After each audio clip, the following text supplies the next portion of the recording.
Hey guys, tonight we tiptoe back through time, into lace-trimmed parlors, cobbled village squares, and candlelit wedding chambers, to unravel a story that smells faintly of lavender, linen, and garlic. Specifically, why 17th-century English brides sometimes tucked a clove or two into their stockings before walking down the aisle.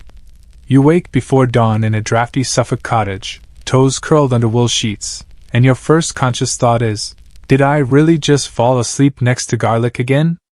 Yes. Yes, you did.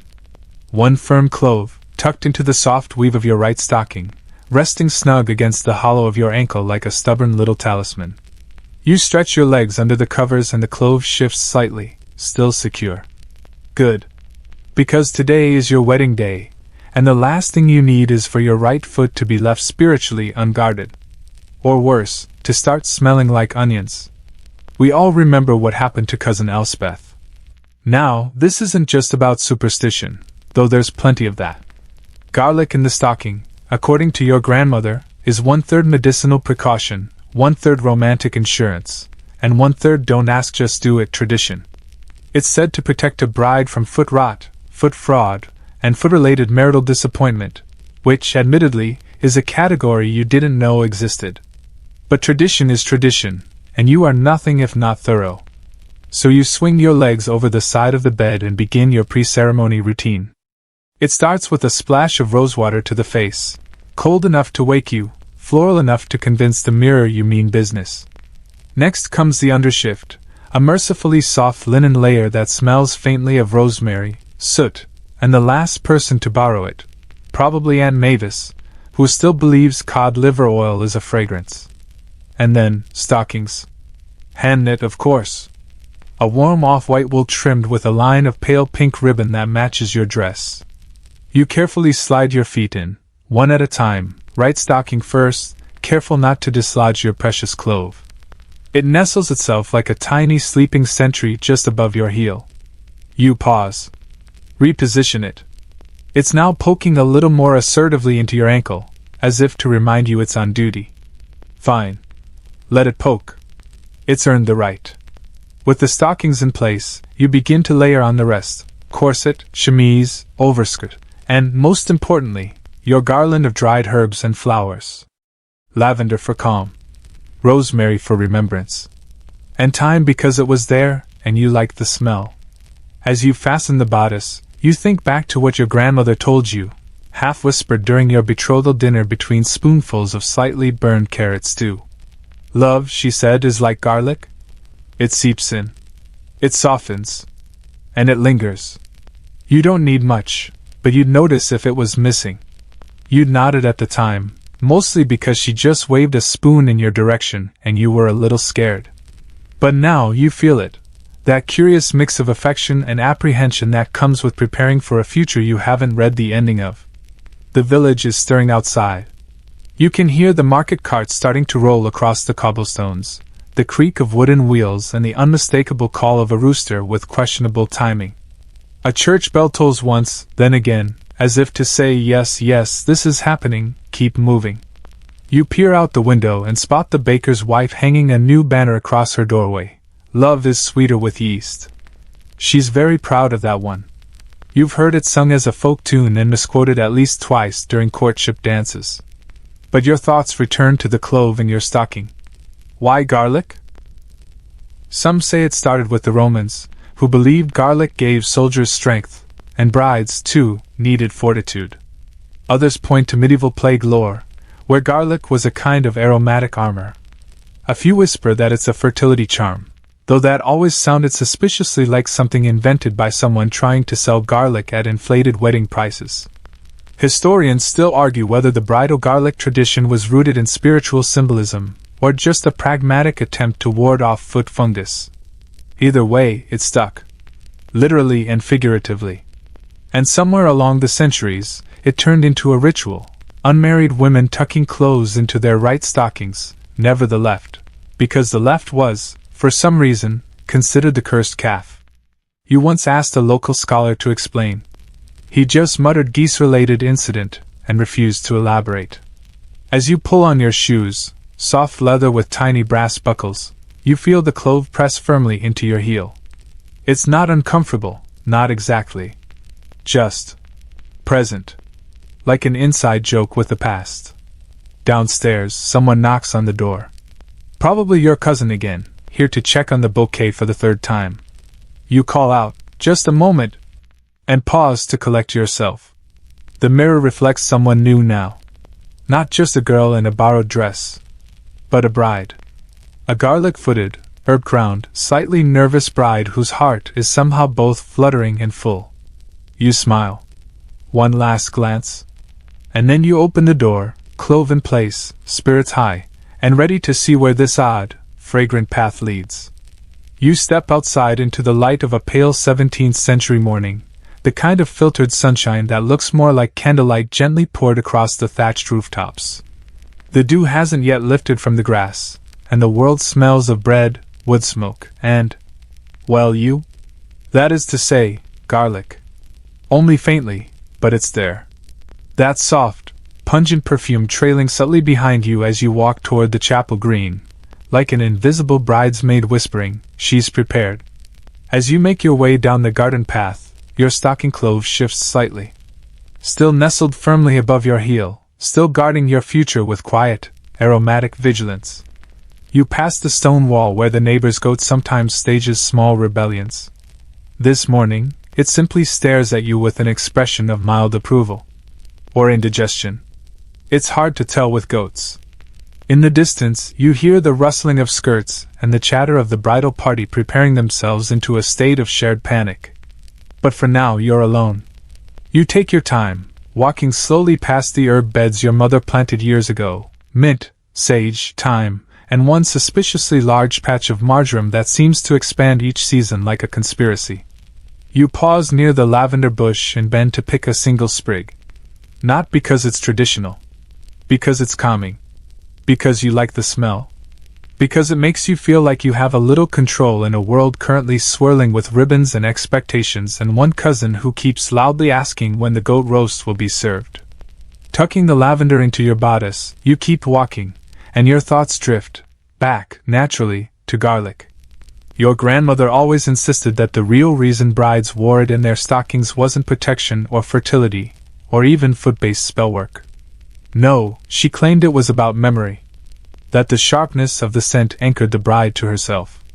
That when everything felt surreal, family, ceremony, strange fruit-filled puddings, she'd catch that garlicky whisper and remember who she was under the lace. And perhaps there's something to that. Historians still argue whether the tradition was widespread or localized, whether it carried true social meaning or was just another layer of folklore folded into daily life like herbs into a roast.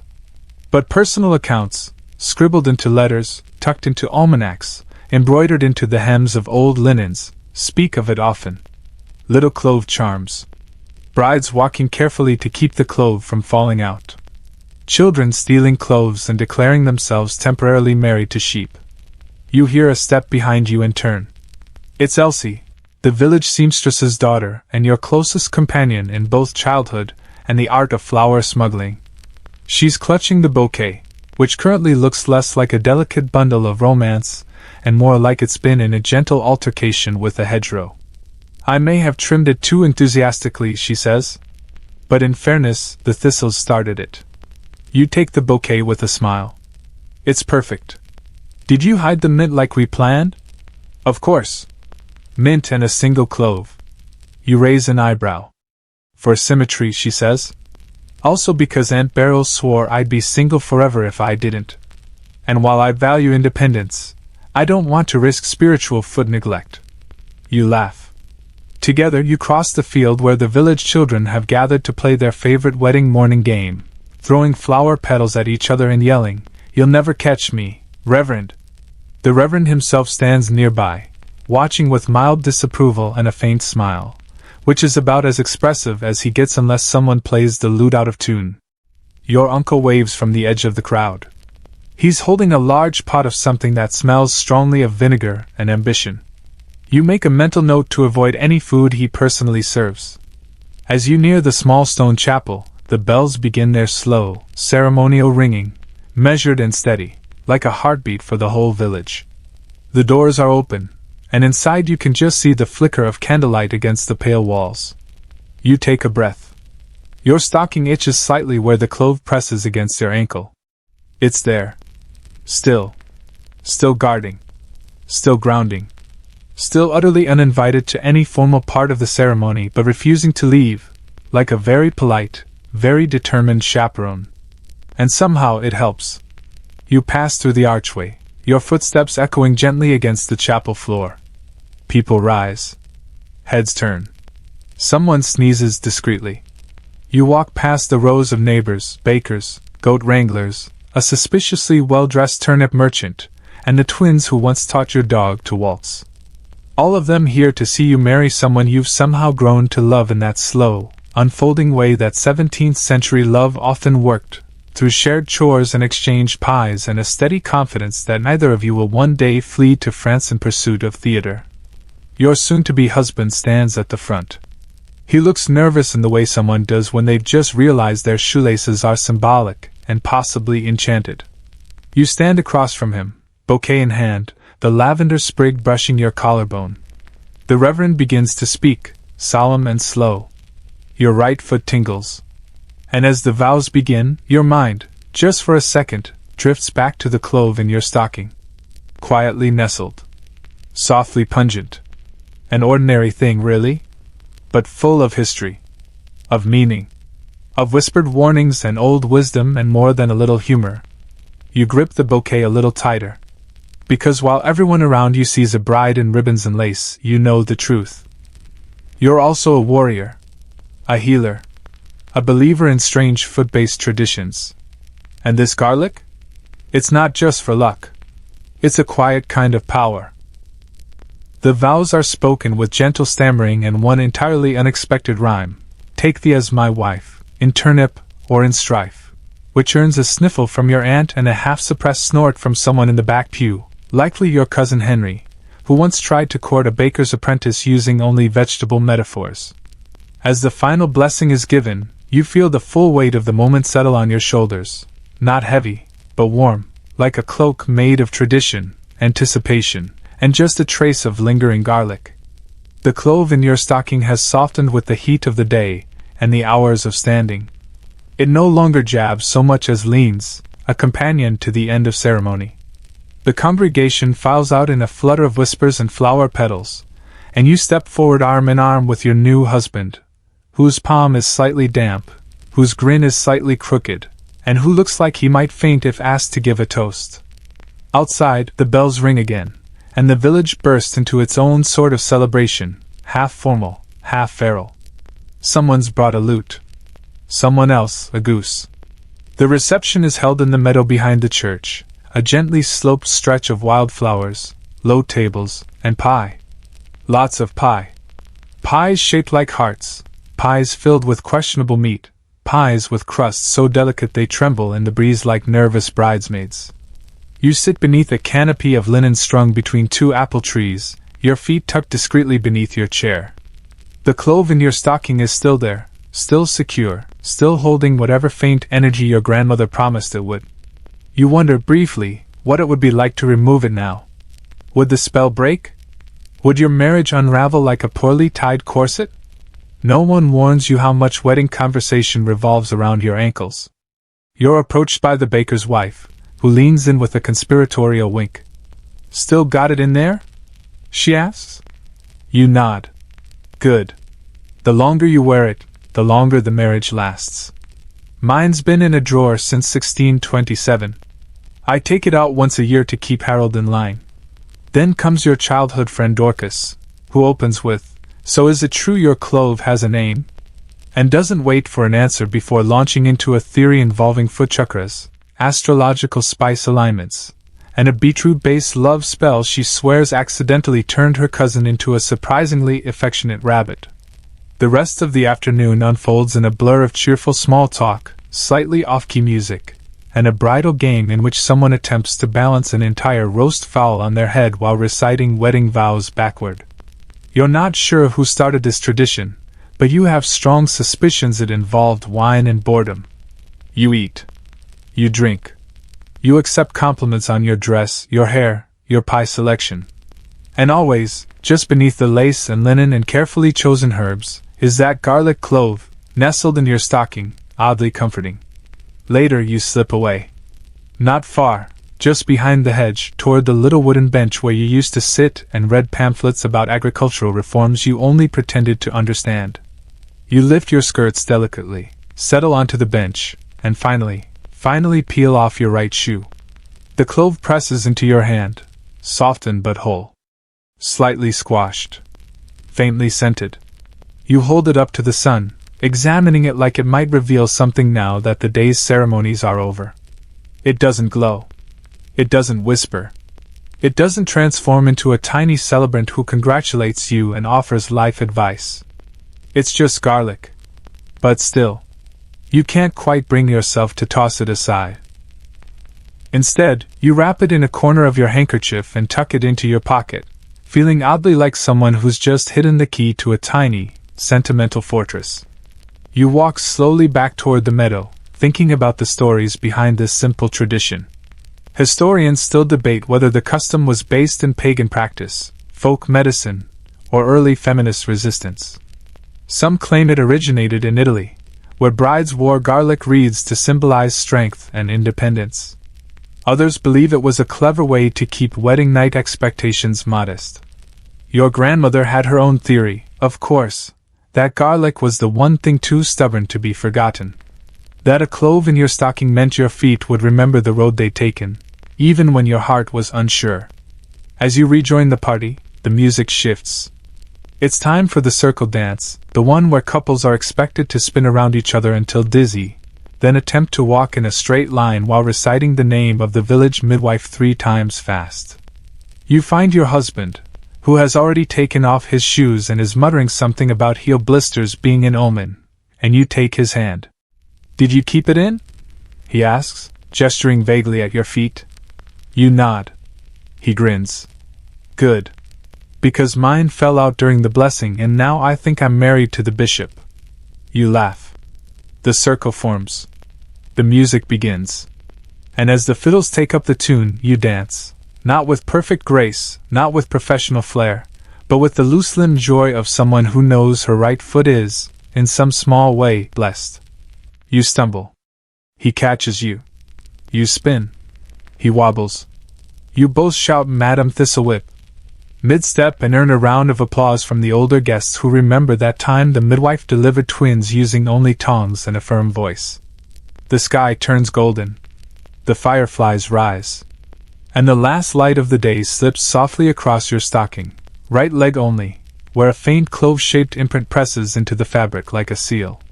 You don't need to check. It's still there. And somehow, it feels like a promise.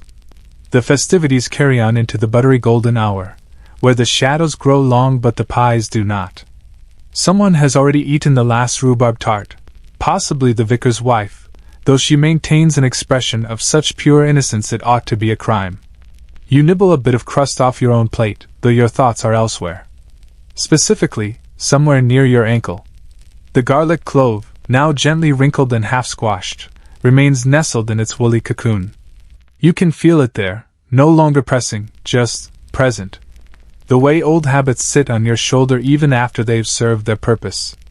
You're sitting now under the elderberry tree, its branches full of late summer whispers and one very overconfident robin. Your new husband has gone to fetch 2 mugs of cider, the strong kind that makes your toes feel poetic. Your veil is askew, your corset is loosened, and your stocking has begun to itch in a distinctly metaphorical way. Across the meadow, the musicians have taken a break, and a group of children has taken over the space with their version of a wedding skit. There are improvised vows, exaggerated swoons, and a remarkably accurate impersonation of your father's ceremonial cough. It ends, as most village performances do, with someone falling dramatically into a hay bale and declaring themselves queen of something vaguely important. You laugh. Genuinely. And that's when your Aunt Edra slides onto the bench beside you, holding a folded piece of cloth. "I thought you might want this," she says, placing it on your lap. It's a stocking. Another one. Wool. Pale. Unworn. You glance down at your feet, still in the original pair. I'm already wearing mine, you say? Edra just smiles. I know. This one's for next time. Next wedding? You ask, raising an eyebrow. She shakes her head. Next moment. You blink. Because this is the sort of thing Aunt Edra says when she's about to share either ancient family wisdom or a particularly confusing riddle. She nods toward your right foot. That clove you've got in there, it's not just a charm, you know. It's a memory keeper. A promise to remember where you stood, even when the world changes its furniture. You want to say that makes no sense. But also, it kind of does. She leans in. When I married your uncle, I had 2 cloves. One in each stocking. I wasn't taking chances. And did it work? Well, she says, we're still married. Though I suspect that has more to do with his habit of boiling all arguments into soup metaphors. Hard to stay angry when someone's yelling, "You're overstewing this relationship," from across the hearth. You grin? Point is, she continues, the clove matters. But it's not magic. It's just a reminder. Of what? That love isn't just something you feel, she says. It's something you wear. On your feet. Where it gets squashed and pinched and sometimes smells funny. But it keeps you grounded. Garlic doesn't float, darling. That's why it works. You want to tell her how ridiculous that sounds. But you also want to embroider it on a pillow. Possibly both. Before you can say anything, your husband returns, cider mugs in hand. He pauses, seeing Edra, and bows slightly. Evening, Aunt Edra. Have you told her about the family clove theory? She's living it, Edra replies, standing up and giving your shoulder a gentle squeeze. Don't let her take that thing out until at least dawn. Wouldn't dream of it, you reply. And with that, Edra drifts off, presumably to confuse someone else. You and your husband sit in companionable silence, sipping cider and watching the light thin itself across the hills. After a while, he glances at your foot. Still in there? You nod. Good. I've heard stories. You raise an eyebrow. He leans closer, voice low, as if revealing state secrets. There was once a bride in Cornwall who took hers out too early. By morning, she'd agreed to marry a pastry chef and moved into a bakery shaped like a duck. You squint. That sounds oddly specific. He shrugs. I read it on a herbalist's wall. Must be true, then. Unquestionably. You both fall into laughter again, the kind that makes your ribs ache slightly in the best way. And then the musicians return, and the second round of dancing begins. This time you don't join. Not yet. You sit and sip and think about garlic. Historians still argue whether the stocking tradition was widespread or confined to strange little villages like yours. Some claim it was an evolution of Roman bridal customs, where women wore herbs to represent prosperity. Others say it was purely folk magic, part of a broader tradition of body scent rituals, where a bride's scent was carefully curated to repel misfortune and overbearing in-laws. But none of that really matters now. Because for you, the garlic has become something else entirely. Not just tradition. Not just charm. But part of the fabric of today. A quiet little secret in a celebration filled with noise. The cider grows sweeter near the bottom of the mug. The music shifts to a waltz, soft and slow. And you realize you'll remember this moment, not because of the dress or the pie or even the remarkably convincing turnip bouquet someone's cousin made, but because of the warmth in your ankle. The weight of something simple. Old. Honest. You stand, setting the mug down on the bench, and tug gently at the hem of your stocking. Just enough to check. The clove is still there. Slightly flattened. Slightly fragrant. Perfect. You don't take it out. Not yet. There's still more to feel. More to dance. More to carry. The lanterns are lit now, strung between branches and fence posts, swaying gently in the warm dusk like sleepy fireflies on a predictable schedule. Someone is attempting to play a jig on a fiddle, and while the effort is enthusiastic, the result sounds faintly like a cow being persuaded to dance. No one minds. This is what a 17th-century village wedding should sound like, slightly off-key, wonderfully overfed, and padded with gentle absurdity. You've rejoined the dance floor, not that it's a floor so much as a patch of reasonably trampled grass, and the circle has loosened into an organic kind of weaving. Children dart in and out like fish. Elders sway from the safety of the benches. And in the middle of it all, you and your husband attempt what you loosely interpret as a caper, which involves nearly toppling over one of the midwife's decorative goose-shaped bread loaves. Your right foot slides slightly as you move, the garlic clove nestled in its woolen hammock doing its best to stay loyal despite your increasingly chaotic footwork. You catch yourself just in time, adjusting your step with a grin, and continue dancing. It's not graceful, but it's joyful. Later, once the fiddler has taken a break to ice his fingers and a child has been extracted from a pie tin, don't ask, you take a seat again, breathless and glowing. Your husband plops down beside you, hair askew, doublet askewer. Do you think, he asks, that it's the garlic keeping us upright? Or just raw marital momentum? You consider. Bit of both. Though my left ankle did threaten to unionize after that last spin. He chuckles and props his feet on a nearby crate labeled cider for emergencies only. You both sit in companionable silence for a while, the kind that smells like trampled thyme and roasted pear. And then comes the apothecary. You spot him from a distance, tall, beaky-nosed, wearing what may be the same dusty coat he's worn since the last queen died. He carries a pouch filled with clinking bottles and walks with the solemnity of someone who thinks his mere presence improves the air quality. He approaches with a nod. Evening, Mrs. Bride. Mr. Bride. You both nod back. I've brought you a gift, he says, reaching into his pouch and producing a sprig of dried something. It's not immediately identifiable. Brownish, shriveled, possibly once a vegetable. Garlic thistle. Rare. And spiritually pungent. You accept it politely, unsure what to do with it. He leans in slightly, as if preparing to bestow arcane truths. The clove in your stocking, he says in the kind of hushed tone reserved for ghost sightings and improperly pickled beets, is more than a charm. It's an alchemical pivot. You blink. A what? A pivot. A point around which fortunes turn. Properly placed garlic alters not only scent but circumstance. Particularly if blessed by moonlight and the sigh of a freshly disappointed librarian. Your husband coughs into his sleeve. The apothecary continues. Historians, those who matter, still argue whether the tradition derives from Iberian garlic quartz or the Highland sock diviners. But most agree, the right foot holds the key to destiny. The left? Regret. He straightens, clearly satisfied with his unsolicited contribution.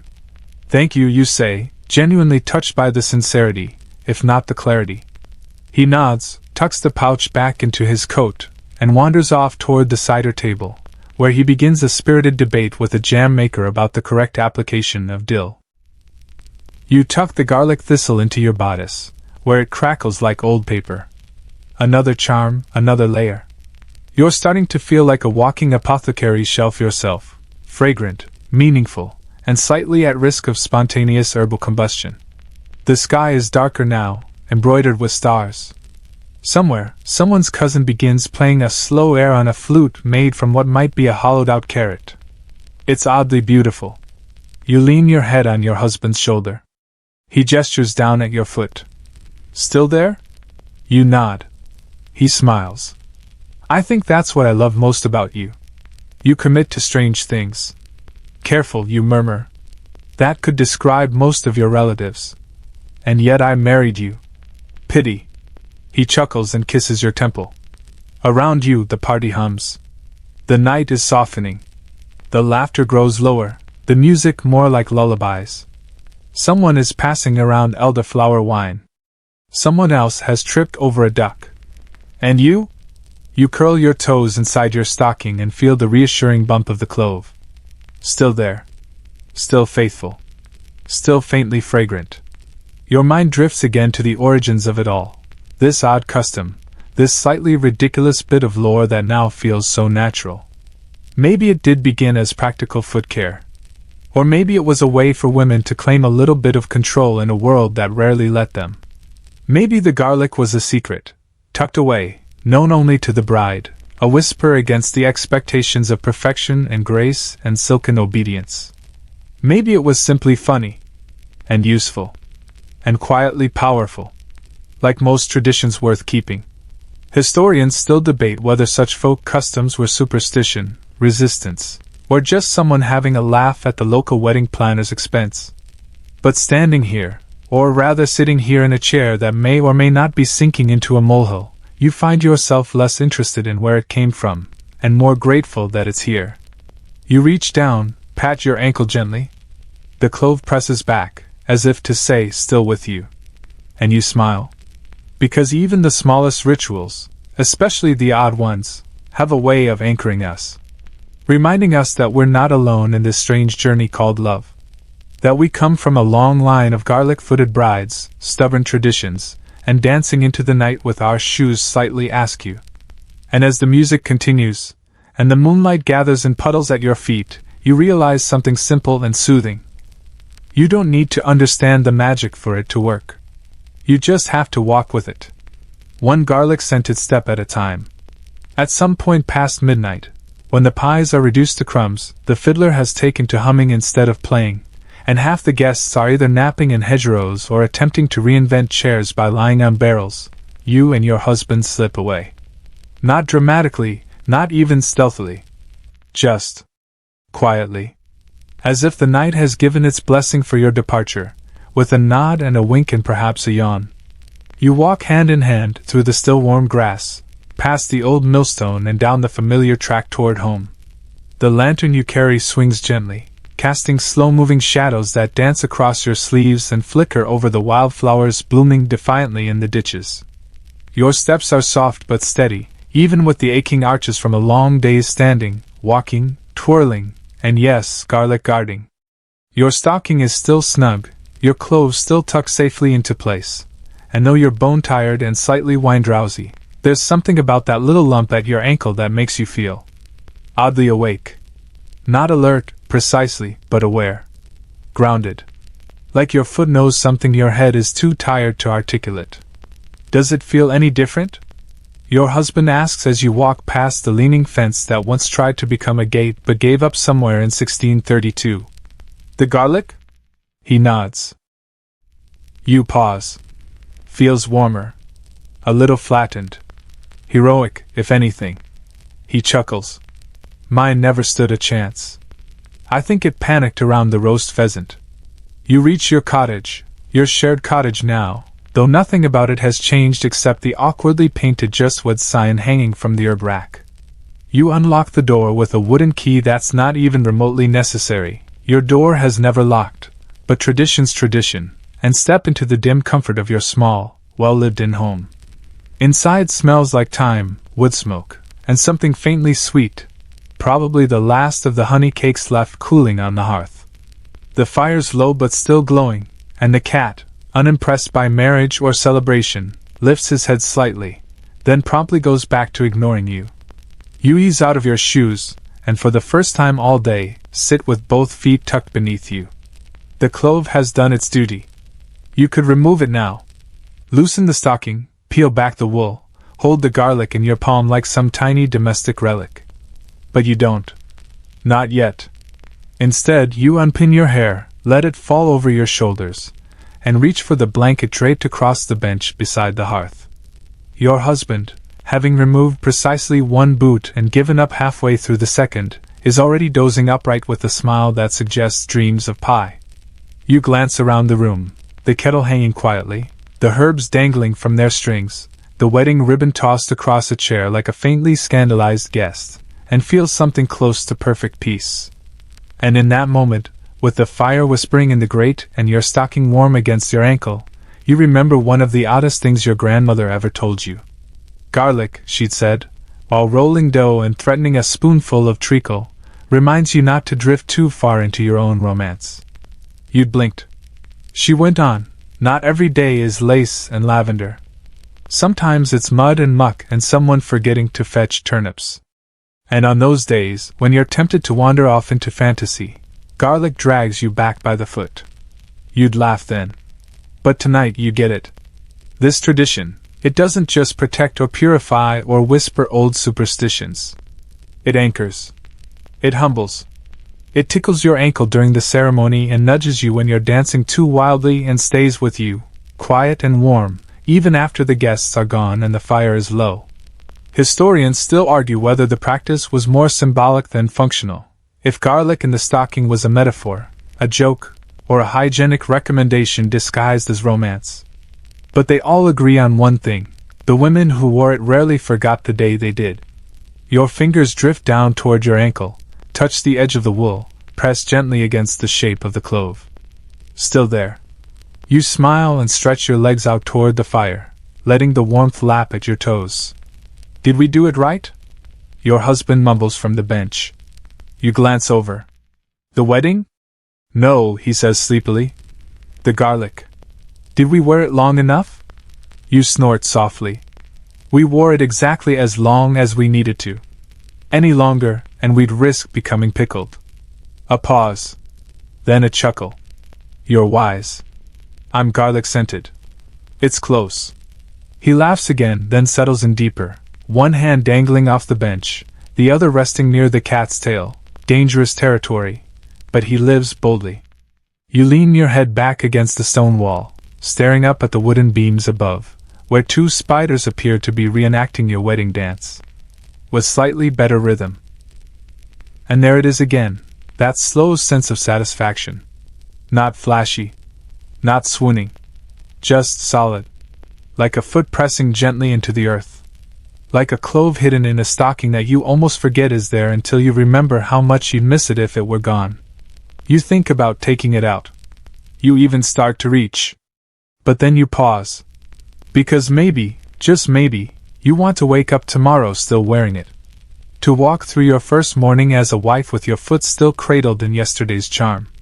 To make tea, feed the chickens, dodge your cousin's post-wedding critique, all with the faint reassurance of that odd, ancient ritual whispering, you're doing just fine. And so you curl up, tuck your legs beneath you, and let your eyelids slip lower. The clove can stay. Just one more night. You wake before the sun, to the soft hush of a cottage still half asleep. The hearth is quiet. The cat is sprawled across a basket of laundry that no longer resembles clean linen. The birds haven't quite begun their morning conference. It is that tender seam of time between night and day, when even the floorboards feel too groggy to creak. You stretch, slowly, luxuriously, like someone who has nowhere to be, and yet is exactly where they belong. Your foot moves beneath the blanket. There's a small, warm lump at your ankle, familiar now, almost companionable. The clove. Still there. Still stubborn. You sit up and carefully pull your right stocking down just enough to peek. There it is, slightly wrinkled, faintly sticky, smelling gloriously like defiance and spice. You smile at it with the kind of affection most people reserve for pets, or especially loyal teacups. Your husband is still asleep, mouth open, one leg tangled in the sheet like a man halfway through a dream battle with a decorative ribbon.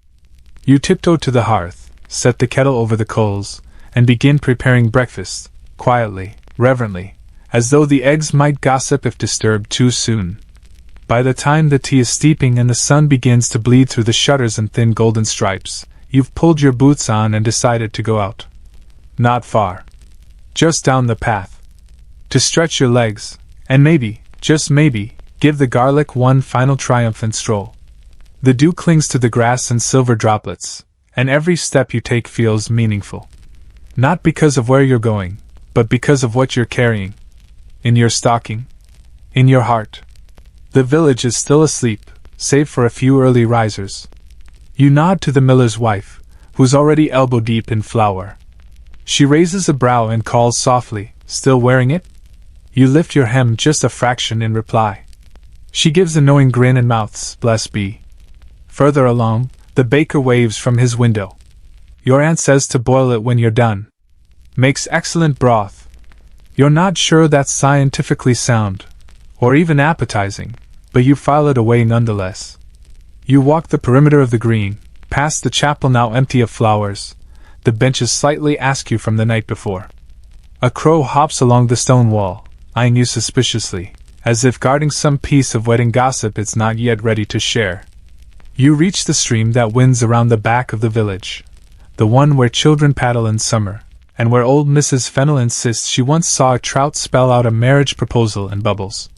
You sit on the mossy edge, your boots dangling just above the water. The air is fresh.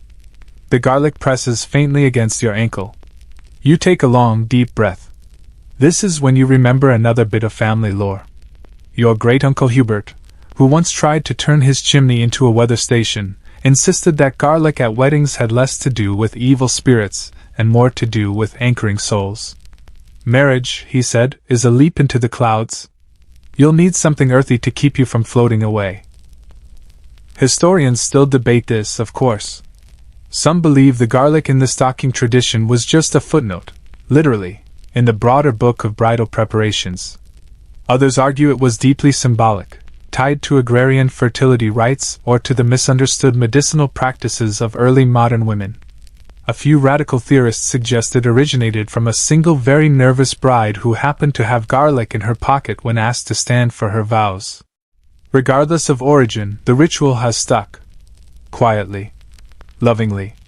An act passed down not through official proclamations or scholarly documentation, but through warm kitchens, whispered advice, and laughter shared over 2 salty stews. You take off your right boot and peel back the stocking. This time, you do remove the clove. It rests in your palm like something shy and important. You turn it over gently. It's gone a little soft, a little darker, a little frayed around the edges. Like you, perhaps, after the past 24 hours. But it's whole. And somehow, triumphant. You hold it up to the sun, just in time for a breeze to carry its scent back toward your face. Not unpleasant. Just honest. Then you do something you hadn't quite planned. You dig a small hole, just beside the stream, in the soft earth where thyme and wild onions tangle together like gossiping ants. And you bury the clove. Gently. Deliberately. No fanfare. No chanting. Just a soft press of soil and a whispered, "Thank you." Because garlic may be for protection. It may be for grounding. It may be for confusing your future in-laws. But in the end, it's also for letting go. For planting. For knowing that you carried something strange and meaningful with you for as long as it was needed, and then gave it back to the world a little wiser. You pull your stocking back up, tuck your boot on, and rise. There is something in your step now that wasn't there before. A lightness. Not the kind that floats, but the kind that belongs to someone who knows where their feet have been. You walk back to the cottage slowly, savoring the last moments of solitude before the day begins. Your husband is up when you return, hair even worse than before, shirt buttoned in the wrong order. "You buried it, didn't you?" he asks. You nod. He smiles. Mine rolled under the hearth. "I think the cat's guarding it now." You both laugh. Together, you make breakfast. Toast with honey, tea with mint, eggs that taste faintly of wedding joy, and sit at the small table with the window cracked open, letting the breeze carry in the smells of morning. And there, beneath the table, your stocking brushes his. No clove now. Just skin. Just the beginning of something new. The morning unfolds like a slow-turning page. Breakfast turns into tidying into rearranging chairs that no longer seem quite symmetrical, and before long, you've found yourself halfway up a step stool trying to rehang the rosemary bundle that fell during the wedding prep frenzy. Your husband is in the garden, inspecting the radishes like a royal tax assessor who suspects they've been slacking off. And still, your foot remembers. No garlic now, but the sensation lingers. A small echo. Like a phantom presence whispering, "Yes, we danced." You step down from the stool, brush off your skirt, and wander to the garden's edge. The sun is climbing now, full and unapologetic. A bee loops lazily past your ear. Your husband is talking to the parsley in a voice that suggests they owe him money. "What are you doing?" you ask, amused. "Negotiating," he replies, frowning at a particularly shady-looking patch of chives. "They were meant to sprout 3 weeks ago. Maybe they're shy." He sighs. "Or holding out for better soil." You crouch beside him, trailing your fingers through the soft earth. For a moment, it hits you just how strange and lovely this all is, being married, sharing a garden, discussing the emotional life of root vegetables. Do you think, you ask, that we're supposed to keep doing things like that? Garlic in the stocking kinds of things? He thinks for a beat. I think, he says, we're supposed to keep doing things that remind us who we are. Garlic worked. Parsley, maybe. Dramatic flourishes involving ladles and mystery sauces, less so. You grin? Not your proudest moment. To be fair, it was labeled Essence of Romance. I didn't know it would foam. Foam with such intent, you correct. He nods gravely. It had ambitions. The two of you return to the house to wash up, and you catch sight of your old wedding slippers by the hearth. Slightly scuffed, still faintly glittered with something that might have once been flour or fairy dust, they sit side by side like sleepy old friends. You pick one up and peek inside, half expecting the garlic clove to have magically returned. It hasn't. Of course it hasn't. But you smile anyway. That afternoon, you set out on a small errand through the village, your first as a married woman, which sounds far more dramatic than it is. The errands include returning a borrowed pie tin, retrieving your cousin's bonnet from the roof of the bakehouse, long story, and politely declining to join the weekly circle of folk who claim to predict weather by the movement of hedgehogs. You're halfway to the green when you pass by Madame Tilsey's cottage, a place that smells perpetually of lavender, book glue, and a mild concern for people who don't write thank-you notes. She's in her garden, clipping marjoram with the kind of concentration usually reserved for surgery. "Ah," she says, seeing you. The garlic bride returns. You curtsy, as is customary. And not a vampire in sight. She snorts.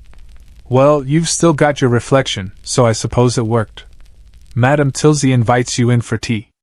Her sitting room is crammed with books, dried herbs, half-sewn embroidery projects, and one entirely unnecessary portrait of her late parrot, Fergus, who is depicted wearing a cravat.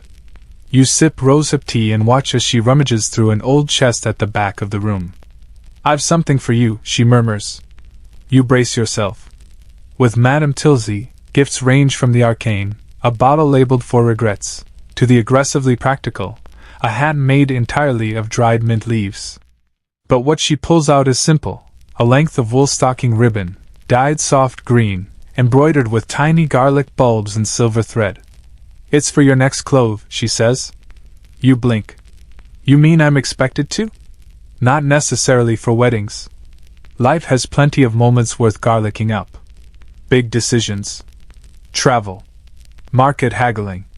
Whenever you need a little charm tucked close." You thank her, touched more than you expected to be.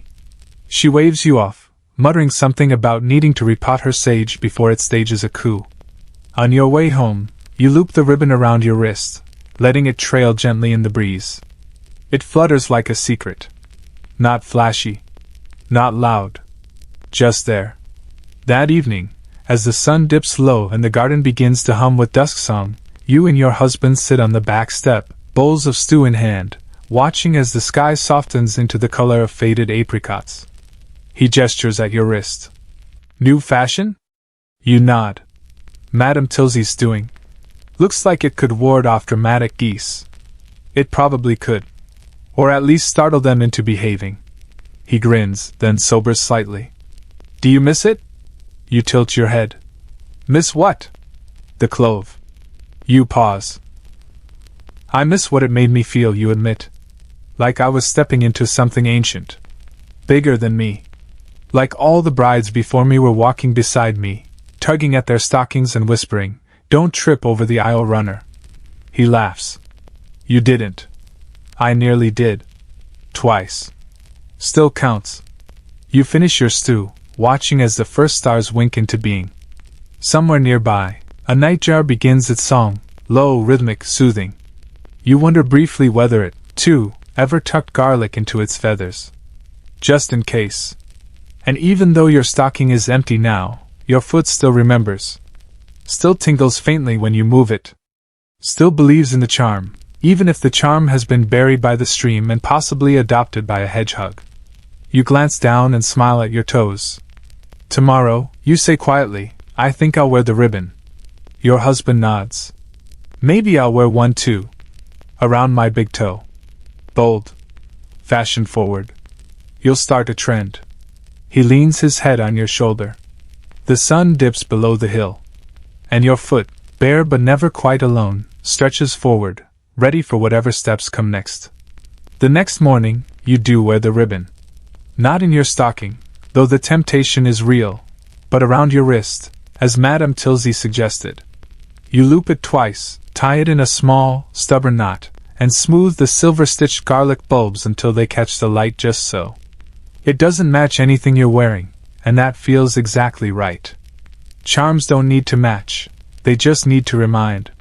Your husband peers at it over breakfast, which today is oat porridge with stewed plums and a wholly unnecessary dash of cinnamon.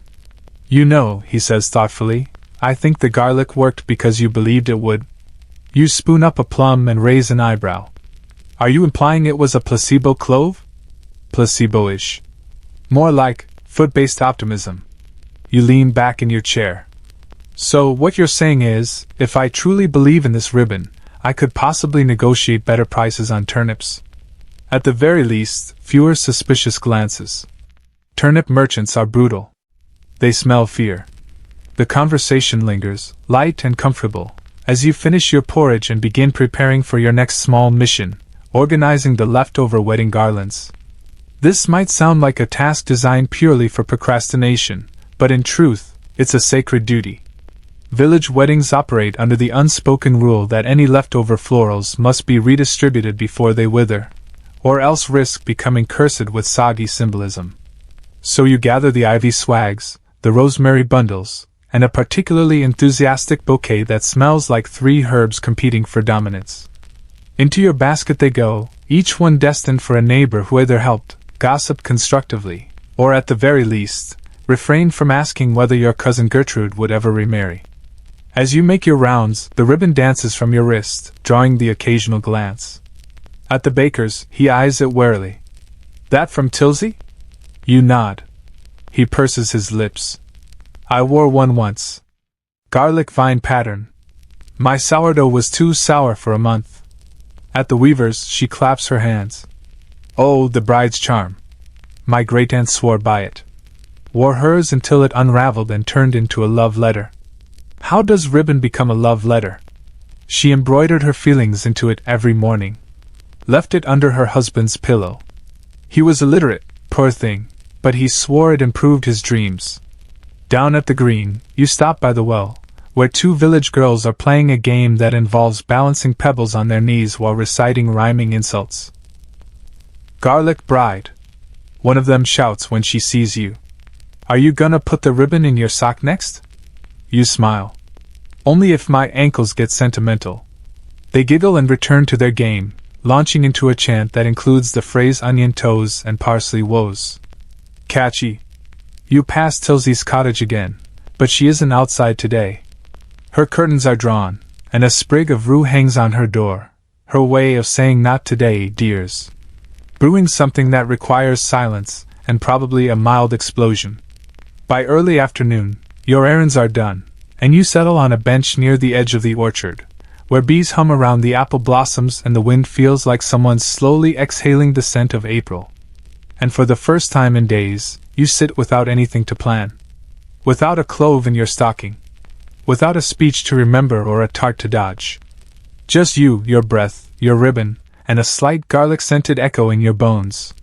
You think again about your grandmother's words, about how garlic reminds you not to drift too far into your own romance. But maybe it does more than that. Maybe it keeps you present too.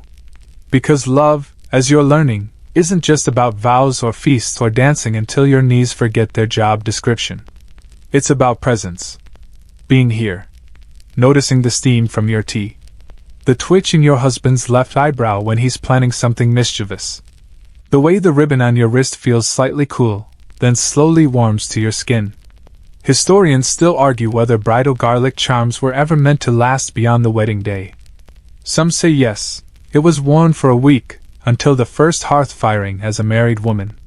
Others claim it was removed immediately, lest it draw the attention of household spirits who disapproved of strong aromas. There are even references in obscurables suggesting that a buried clove would grow into a kind of love root, which, if unearthed too early, might reverse the marriage entirely. You wonder if the hedgehog near the stream is already chewing on your future. Still, the tradition persists in memory, if not in practice. And you find yourself wondering how many brides in centuries past sat in exactly this way, ribbon at the wrist, stocking a little lighter, wondering what it all meant and why it made them feel a little more real. You close your eyes and imagine them: cottage kitchens, drafty castles, traveling caravans, each with the bride gently pressing a hand to her ankle or twisting a charm between her fingers, whispering something that might be a prayer, or a recipe, or simply the names of all the people who got them to this moment. You whisper one too. Just a name. And then another. Not loudly. Just enough for the ribbon to hear. And when you open your eyes, the orchard looks a little brighter. The wind feels more curious. You stand. Time to go home. Your husband is in the kitchen when you return, elbow deep in something suspiciously dough-like. He looks up, flour on his nose. I may have misread the instructions. Are you baking? I was trying to make a charm loaf. You tilt your head. Is that like a love spell with crust? Sort of. Tilsey said it involved dough, intent, and possibly a chicken feather. I skipped the feather. You nod solemnly. Wise. The last time we invited poultry into our marriage it got messy. He holds out the sticky glob of dough. It smells like ambition. You sniff. And disappointment. He grins. Perfect balance. You place the last rosemary garland over the doorway and glance down at your wrist. The ribbon is smudged with flour now. A little rumpled. A little lived in. You think about taking it off. You don't. Not yet. The charm loaf does not rise. It does not fall either. It simply exists. Like a monument to noble effort and culinary misdirection. By late afternoon, it has taken on the texture and color of something that may have once been edible in the Bronze Age, perhaps used to patch a roof or pacify a disgruntled goose. You both stare at it from across the table. Do we eat it? You ask, poking it gently with the blunt end of a spoon. He frowns. We could display it. As a warning? To future generations? To anyone considering combining lavender essence and rye flour?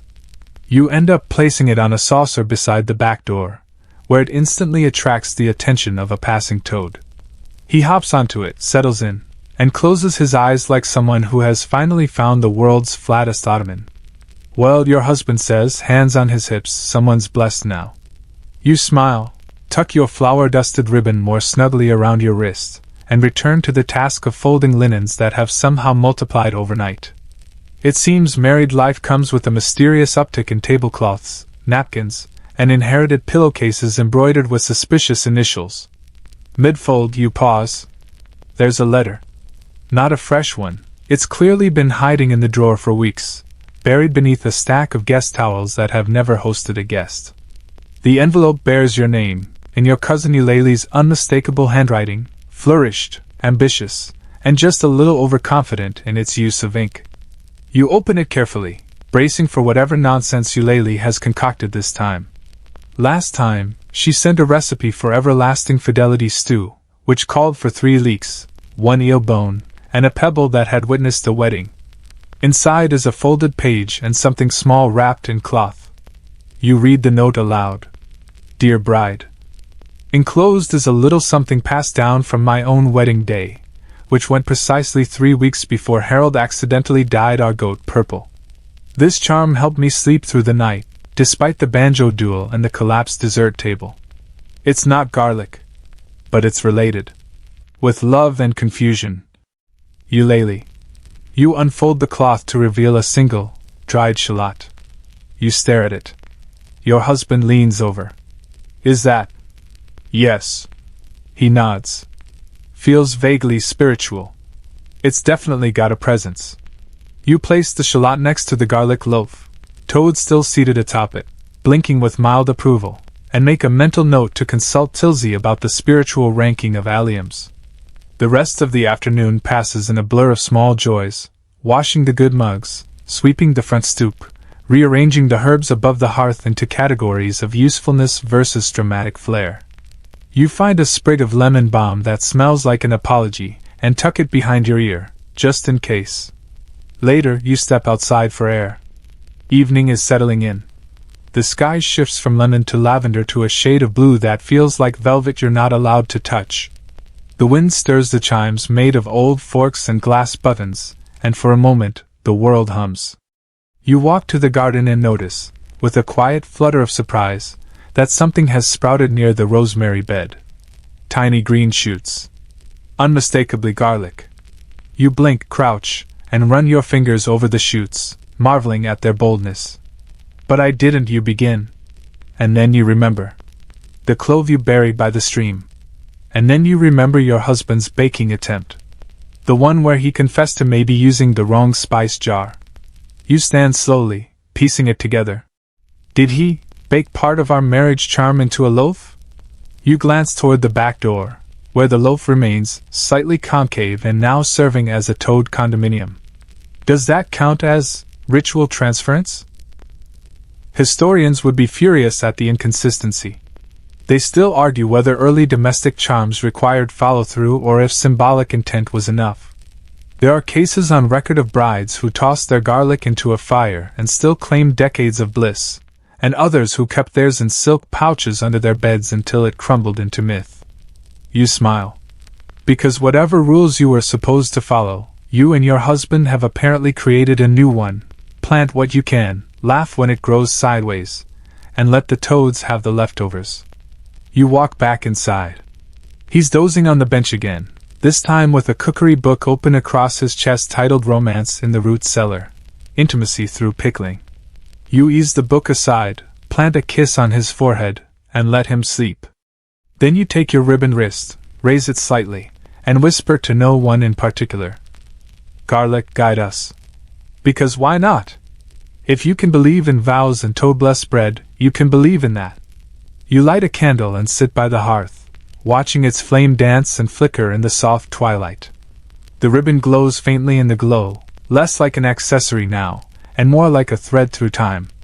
A reminder that love can be silly, spiced, improvised, and still real. Your stocking foot shifts beneath your skirt. It feels lighter now, but not empty. Just ready. It begins with a knock. Not a polite one, more of a rhythmically confused thump-thump-thud, as if the person on the other side wasn't entirely sure whether they were knocking on a door or drumming in a village band. You open it to find your neighbor Alda standing there with a burlap sack and the expression of someone who has accidentally volunteered for a second job. Morning, he says, despite the fact that it's nearly sunset. You're married now, yes? You nod cautiously. At least until I finish my tea. Excellent. That means you're eligible. Eligible for what? The garlic rota. You blink. I'm sorry, He gestures vaguely toward the sack. The garlic rota. You're next. Congratulations. This is how you find yourself, half an hour later, in the company of 4 other recently married villagers, a goat with a garland of onions, and a very large ledger bound in cracked leather labeled GRLIC. Garlic allocation and ritual logistics in communes, explains Aldous proudly, tapping the cover. Goes back generations. Possibly invented by monks. Possibly invented by Mildred Fennell in a fit of boredom. History is fuzzy. You and your fellow recruits sit in a circle, each holding a small basket containing precisely 3 cloves of garlic, a strip of linen, and 1 modestly mystical pebble. The idea, Alda says, pacing like a headmaster about to assign detention, is to maintain the village's spiritual equilibrium. Weddings, of course, create significant emotional ripples. Joy, love, slight intoxication. All of which must be counterbalanced to avoid communal misalignment. You squint. With garlic? Symbolic garlic, he clarifies. Actual garlic, too. Depends on the phase of the moon. One of the others raises a hand. What do we do with these? Aldous brightens. You bury 1. You gift 1. And you keep 1. He pauses for dramatic effect. in your left shoe. For 3 days. There is silence. Then someone coughs. Then someone snorts. Then you all burst into laughter. Because of course this exists. Of course marriage leads directly into mystical agricultural logistics. Of course the left shoe has opinions. Still chuckling, you accept your sack of cloves, tuck it beneath your arm, and head home with the kind of bemused reverence typically reserved for ancient relics and poorly written love poetry. Back at the cottage, your husband is scrubbing the floor with more intensity than strictly necessary. There was an incident with a pie, he says by way of explanation, nodding toward a suspicious smear near the hearth. You place the sack on the table. What's this? He asks, peeking inside. Rhoda. His eyes widen. You were drafted? I was deemed eligible. He nods solemnly. It's an honor. And a hazard. You show him your 3 cloves, the linen strip, the pebble that might have been enchanted by moonlight, or merely misplaced by a particularly ambitious squirrel. He examines each one as if they hold clues to an unsolved mystery. What are your plans? You hold up the first clove. This one gets buried. For balance. Logical. You hold up the second. This one gets gifted. For goodwill. He raises a brow. To whom? You consider. Who needs garlic most? His eyes light up. Cousin Gertrude. You grin? Done. He gestures to the third. And that one? You wiggle your left foot. 3 days. In the shoe. He winces. Brave. Married. Later that evening, you dig a small hole behind the cottage, beside the lavender bush that has been attempting a coup since midsummer.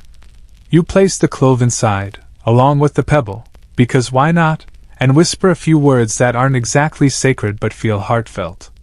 Then you wrap the second clove in the linen strip, tie it with a sprig of thyme, and walk it over to Gertrude's with the kind of ceremonial poise typically reserved for delivering royal proclamations. She answers in curlers and a cloud of flour. Garlic? She says, peering at the bundle. For goodwill, you explain. She eyes it. Is it blessed? Only mildly. She grunts and accepts it anyway. I'll put it near the door. Maybe it'll keep the milkman from knocking. You leave feeling oddly triumphant. Then comes the hard part. You slip the final clove into your left shoe. It is noticeable. It is also slightly pointy. You take 2 steps and immediately discover that garlic has a strong opinion about arch support. Your husband watches from the doorway, trying not to laugh. It's not a perfect fit, you admit, adjusting your stride. It's tradition, he says, handing you a cup of tea. The next 3 days are a slow parade of awkward walking, private smirks, and subtle shifts in posture. You hobble through chores. You limp through conversation. You develop an entirely new gait that suggests both mystery and mild cramping. On the second day, a child in the market asks why you walk like a goose with secrets. On the third, Tilsey sees you and simply nods. Left shoe, she says. You nod back. Rhoda. She sighs. Fennel's doing. I warned her about magical bureaucracy. When the 3 days end, you remove the clove with a small sigh of relief and a surprising amount of fondness. It's flattened, a little fragrant, and somehow deeply satisfying. You place it in a small box beside the hearth, along with other mementos from your first week of marriage, a button from his shirt, a sprig of mint that wouldn't stay in the bouquet, a coin you both tried to spend and then decided was lucky. Later that night, you find him writing something at the table. You peer over his shoulder. It's a list. Post-wedding rituals we might invent, it reads. Garlic in hat equals confidence. Onion in pocket equals truthfulness. Leak on doorstep equals uninvited guests discouraged. Shallot in mailbox equals pen pal summoning? You grin. We could start a school. He nods. School of aromatic matrimony. First lesson, when in doubt, bury it. Second lesson, when in love, roast it.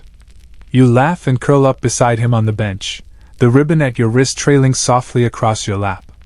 And somewhere in the distance, beneath the soil and between the thyme roots, a buried clove dreams of sprouting. Because magic isn't always flashy. Sometimes it just smells like dinner. By the time the garlic rota ends and your foot has finally forgiven you, you've settled into the curious rhythm of married life, the small ceremonies, the quiet debates over spoon placement, and the recurring realization that love, however romantic in theory, often involves shared laundry and onions in strange places. This particular morning, the kettle refuses to boil. You stare at it, mildly offended. I gave you rosemary steam just yesterday. Your husband peers over his book. Try whispering encouragement. I tried threats. Didn't work. Try flattery. It's a kettle. It has no ego. That's where you're wrong. Eventually it cooperates, grumbling to a boil just in time for breakfast. You pour 2 cups of tea and lean against the counter, wrist ribbon fluttering with your movement. It's fraying now, a little stained with flour, a little faded at the edges, but more beloved than ever. You look out the window and notice something peculiar, a thin stream of villagers walking in the same direction, some carrying baskets, others dragging chairs, and one old man inexplicably cradling a single turnip. You raise an eyebrow. Is this an evacuation? Your husband squints. No smoke. Probably a fair. He's right, as it turns out. Today is the Spring Charm Exchange, an event so obscure and nonsensical that no one remembers when it started. You only know it's happening because the entire village seems to be converging on the green with expressions of mild purpose and thinly veiled hope. Curious, you tie your shawl around your shoulders, tuck the ribbons safely under the sleeve, and follow the crowd. The green is alive with tables, trinkets, and bundles of vaguely enchanted nonsense. One corner is dedicated to herbal arrangements, another to ribbons and buttons believed to ward off unsolicited advice. A woman is trying to convince a goat to wear a bonnet for spiritual alignment. The goat, sensibly, is declining. You and your husband split up to explore, agreeing to meet at the snacks and portents tent in half an hour.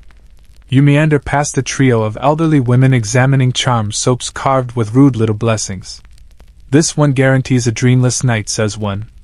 Perfect for avoiding my cousin's wedding gossip.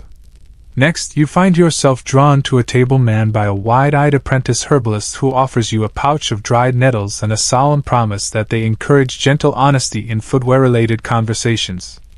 You accept the pouch out of politeness and tuck it into your sleeve beside the ribbon. The best part of the charm exchange, you discover, is not the items themselves, it's the stories. Everyone here is trying to trade a little superstition, yes, but also a piece of their personal mythology. One woman gifts you a string of rosemary tied with red thread. This hung above my bread oven for 9 years, she says. Kept the loaves from judging me.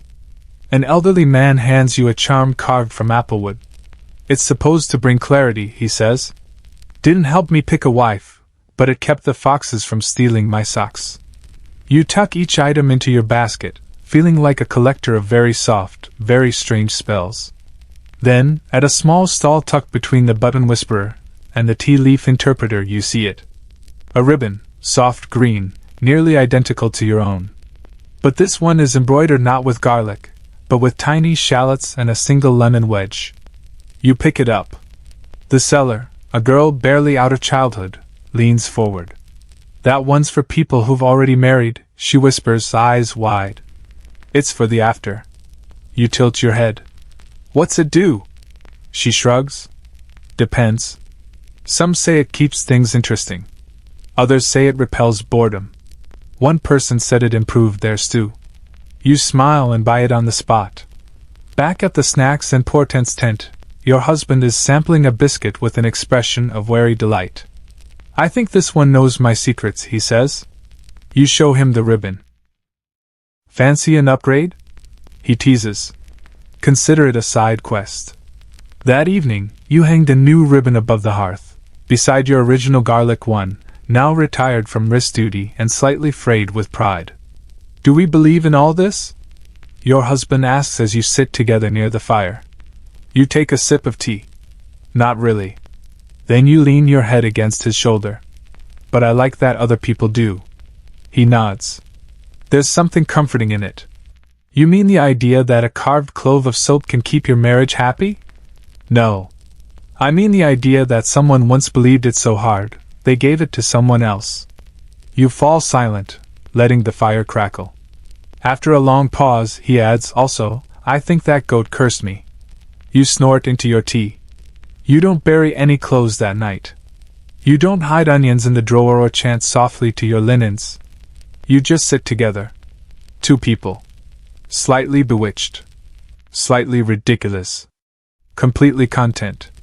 And when you climb into bed, you tuck the nettle pouch under your pillow, not for honesty, not for dreams, but simply because someone thought it might help. And sometimes that's enough. The next morning begins with rain, fine and whispering, the sort of rain that doesn't so much fall as politely seep. It slicks the rooftops, settles into the grass, and makes the entire world smell like wet stone and second chances. You sit by the window, hands wrapped around a mug of mint tea, watching droplets race each other down the glass like bored couriers. Your husband is attempting to patch the roof with a long stick, a short ladder, and what appears to be an old tablecloth. You do not ask questions. You merely sip. The garlic ribbon above the hearth flutters slightly in the draft. It has absorbed more than one cooking scent over the past week, and now smells faintly of love, smoke, and roasted turnip, a marriage if there ever was one. After breakfast, you set out to visit Tilsey, carrying with you a jar of plum preserves and the questionable nettle pouch. She opens the door wearing her usual ensemble of 7 shawls and a look of someone who has already survived one minor explosion today. You've been busy, she says, eyeing the preserves. You've been cloaked, you reply, gesturing at the layers. Protection, she sniffs. There's been talk of unusually opinionated thunder. Inside, her cottage smells of beeswax and impending spellwork. You sit on the stool nearest the stove, where something is bubbling in a cauldron with the intensity of an ambitious soup. I went to the charm exchange, you begin. Tilsey hums. Trade anything worthwhile? 2 ribbons, 1 rosemary string, and a goat's lingering judgment. She nods solemnly. Fair haul. You pull out the nettle pouch. This one's for honesty in shoe conversations? Tilsey squints at it. Or insomnia. It depends on which nettle they used. Ah. You didn't eat it, did you? No. Good. Last time, someone ended up confessing to a duck. You raise your eyebrows. The duck has since moved away, she adds. You sip the elderflower tea she hands you and watch the cauldron burble. I've been thinking, you say after a pause, about charms. About whether they work because they're old, or because we want them to. Tilsey stirs the cauldron thoughtfully. Does it matter? You lean back. Maybe not. History, she says, pointing her spoon like a philosopher, is built on belief. People used to think garlic warded off sickness, misfortune, and one particularly clingy suitor. They wore it, hung it, rubbed it on doors. Did it work? Sometimes. Did it make them feel protected? Always. You nod slowly. And you, she says, narrowing her eyes, are the garlic bride. You've kept the tradition. You've danced the dance. Even if it left your stocking fragrant and your gait lopsided. You smile. It did improve my posture. She grins. Then it's working. After tea, she presses a tiny vial into your palm. Inside is a cloudy liquid with a single sprig of thyme floating like a weary swimmer. For afters, she says cryptically. For after what? She shrugs. You'll know. You tuck the vial into your pocket and head home, the rain still whispering at your shoulders. At home, the roof is half patched, the tablecloth now held in place by a ladle and an optimistic amount of twine. Your husband greets you with his usual mix of triumph and sheepishness. How's Tilsey? Cryptic. Of course. You tell him about the nettle pouch, the confession duck, the thyme vial. I think she's preparing me for something. Most likely, he says.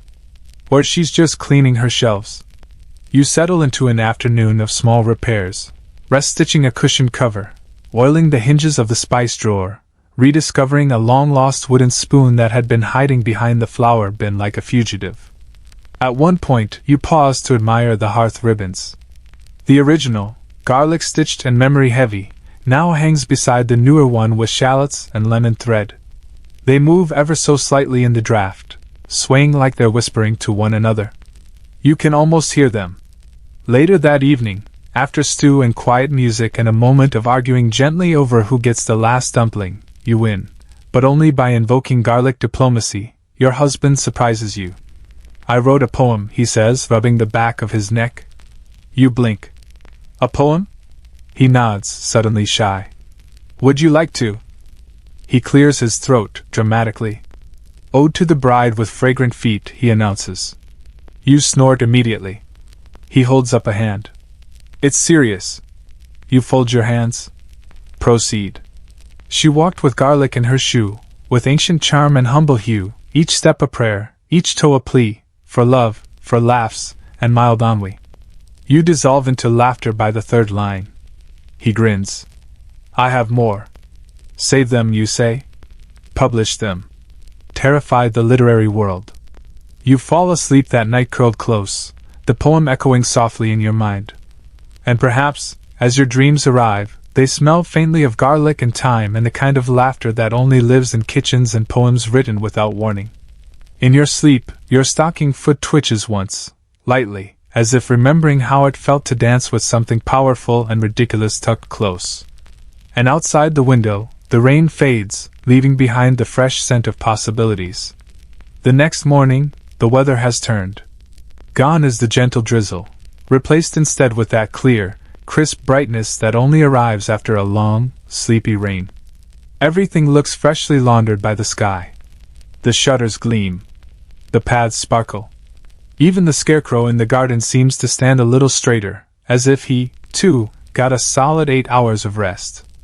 You pull on your boots, which now contain no garlic but possibly a small pebble of emotional significance, and head outside to air the linens.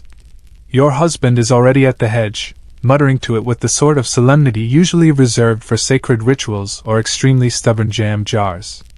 You approach, basket under one arm. Negotiating? He nods at the hedge. It refuses to grow straight. Did you insult its symmetry? I complimented its density. Too forward. He sighs. Plants are complicated. You leave him to it and pin your wedding tablecloth to the line, creased from use, still dusted in breadcrumbs from that ambitious sourdough experiment, and faintly perfumed with whatever spell Tilsey was casting that afternoon. As the cloth flutters, you catch sight of a figure moving slowly up the road. An old woman, wrapped in a russet shawl, with a gait that suggests she's walked more villages than most people have visited in dreams. She carries a small basket and hums a tune that feels older than the hills. You recognize her instantly, Widow Marlowe. She rarely speaks, rarely visits, and rarely repeats herself when she does. You wave, and to your surprise, she alters course and heads straight for you. Bride, she says simply. Yes? You respond, careful not to overcommit. Widow Marlowe's conversations have a habit of unfolding like riddles inside pastries. I hear you wore the clove. I did. She eyes your feet. Stocking or shoe? Stocking first. Then shoe for the rota. Left or right? Left. Good, she nods. The right foot attracts mice. You file that away. She reaches into her basket and produces a small folded parcel tied with twine. This, she says, placing it in your hands, belonged to my grandmother. The last garlic bride before the charm rules changed. You frown. They changed? Widow Marlowe snorts. They always change. People just pretend they don't. You untie the twine and carefully unfold the cloth. Inside is a single page, creased and browned with time, covered in spidery script. The title reads, The 7 Optional Addenda to the Garlic Bridal Rite. You blink. There were addenda? Widow Marlowe nods. Lost to most. But useful. Especially Addendum 3. You scan the page. Addendum 3. In cases of marital miscommunication, place a clove beneath a shared pillow, preferably near the arguing end of the bed. She leans closer. The garlic doesn't fix the quarrel. But it listens. Listens? Absorbs the heat. Makes the bed quieter. You think about your most recent disagreement, about whether the front gate should be painted marigold or dignified green. You think about how the garlic in your shoe seemed to soften conversations, even if it did jab your arch a little. Can I keep this? It's yours now, Widow Marlowe says, already turning back toward the road. Remember, the rituals evolve. That's the point. You watch her disappear around the bend, the russet of her shawl blending into the soil and stone like a parting leaf. Back inside, you show your husband the page. He reads it in silence, nodding slowly. She's right, he says. Our rituals keep changing. You smile. Want to add a new one? What did you have in mind? You rummage in the drawer and pull out a lone garlic clove, slightly shriveled, but still potent. Let's try addendum 3. That night, you place the clove under the edge of the pillow, near the middle, where your arguments usually hover like unspoken socks waiting to be picked up. You both lie in bed, staring at the ceiling. Do you think it's listening? He whispers. Maybe. Maybe it's just humming. Like a garlic lullaby. You smile and press your foot gently against his. There is no great revelation. No thunderous magic. But there is a softness. A stillness. The sense that, even in silence, you are being witnessed by something quietly supportive and slightly pungent. In the morning, the clove is warm to the touch. You place it beside the other mementos in your hearth box, now growing into a modest museum of your married days. The garlic goes beside the nettle pouch, the spoon, and the post-rotated pebble. Over breakfast, you begin discussing new possible addenda of your own. Addendum 8, you propose. All garlic used in the household must be sung to before slicing. Addendum 9, he counters. No argument shall last longer than the time it takes a kettle to boil. You nod. Unless it's about tea.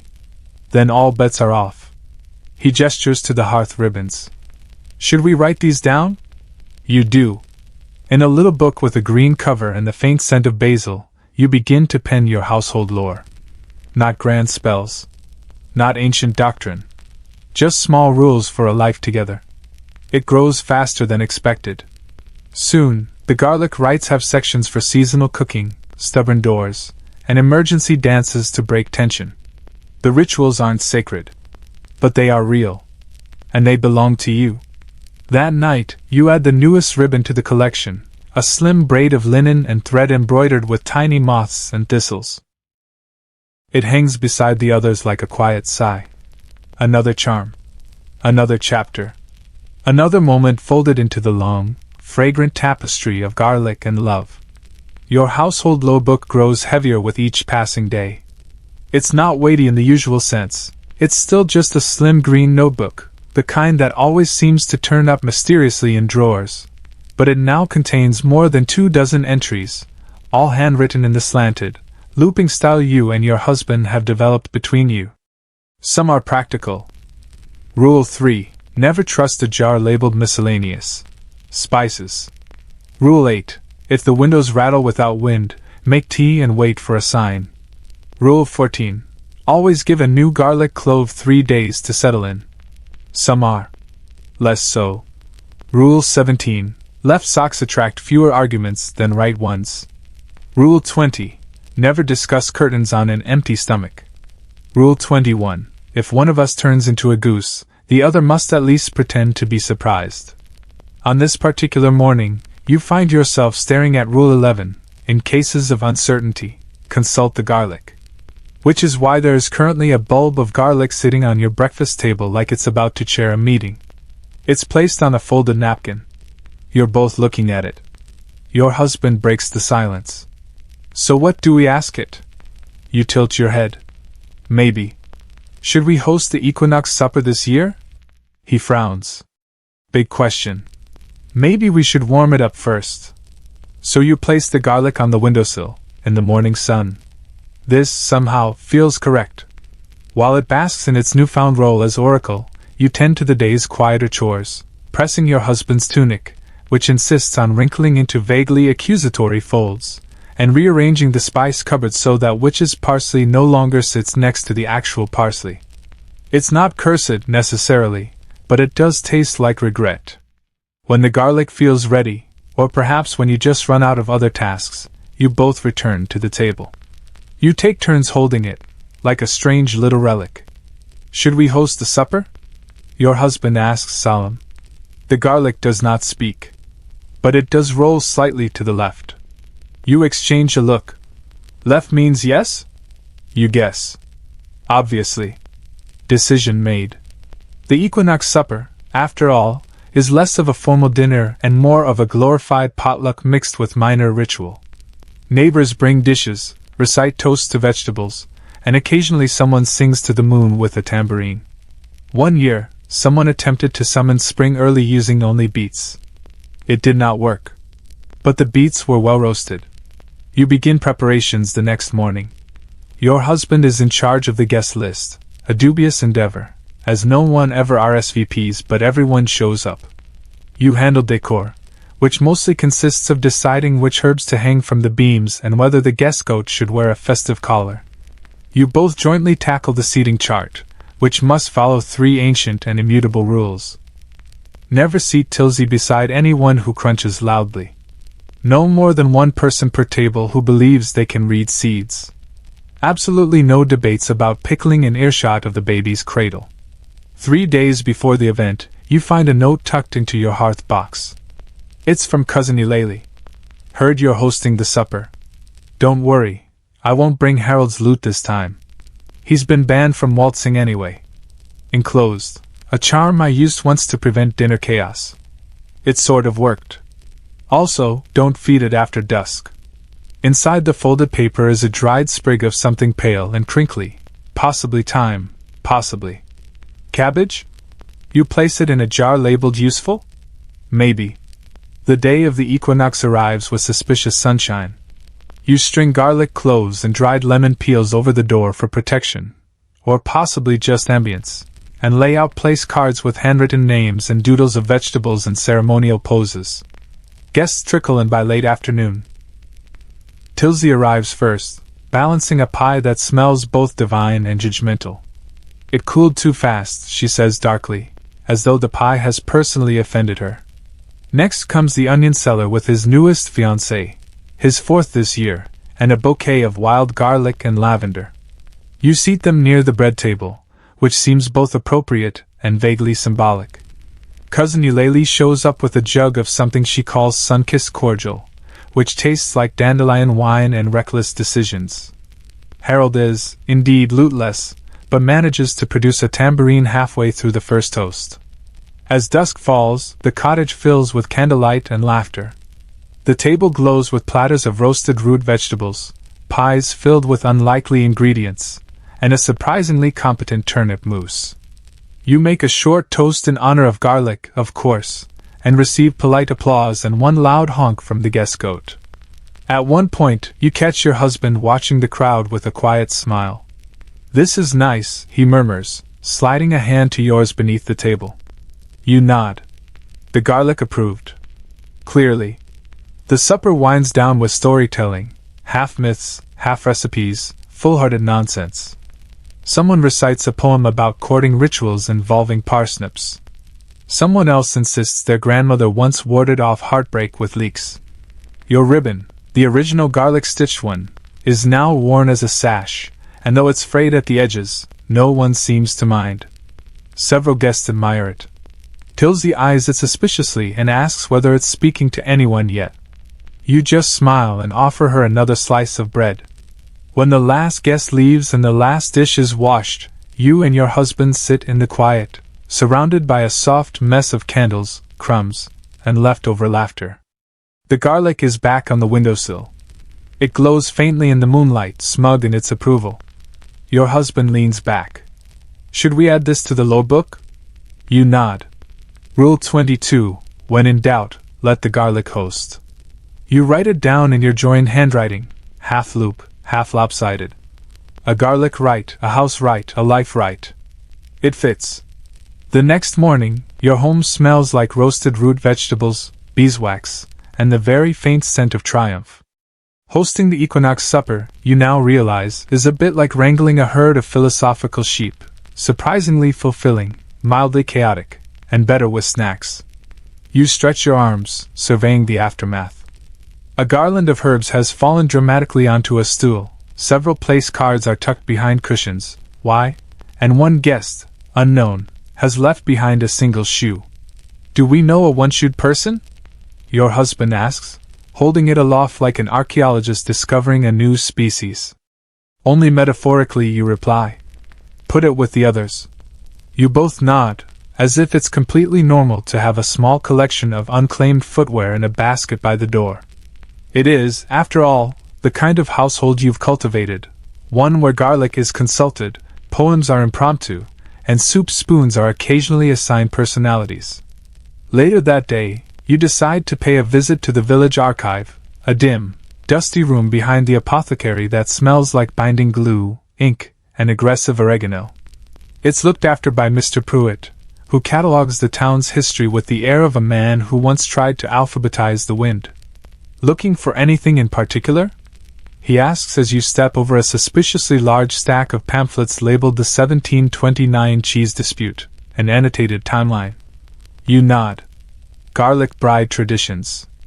Any mentions before the last century? Pruitt adjusts his spectacles and narrows his eyes. Ah, yes. The Stinking Vows. A curious chapter. Third shelf, far back. Look for the leather binding that smells faintly of regret. You find it wedged between folk dances to avoid in a thunderstorm and herbal teas for minor betrayals. The book is brittle and beautiful, its pages stiff with time.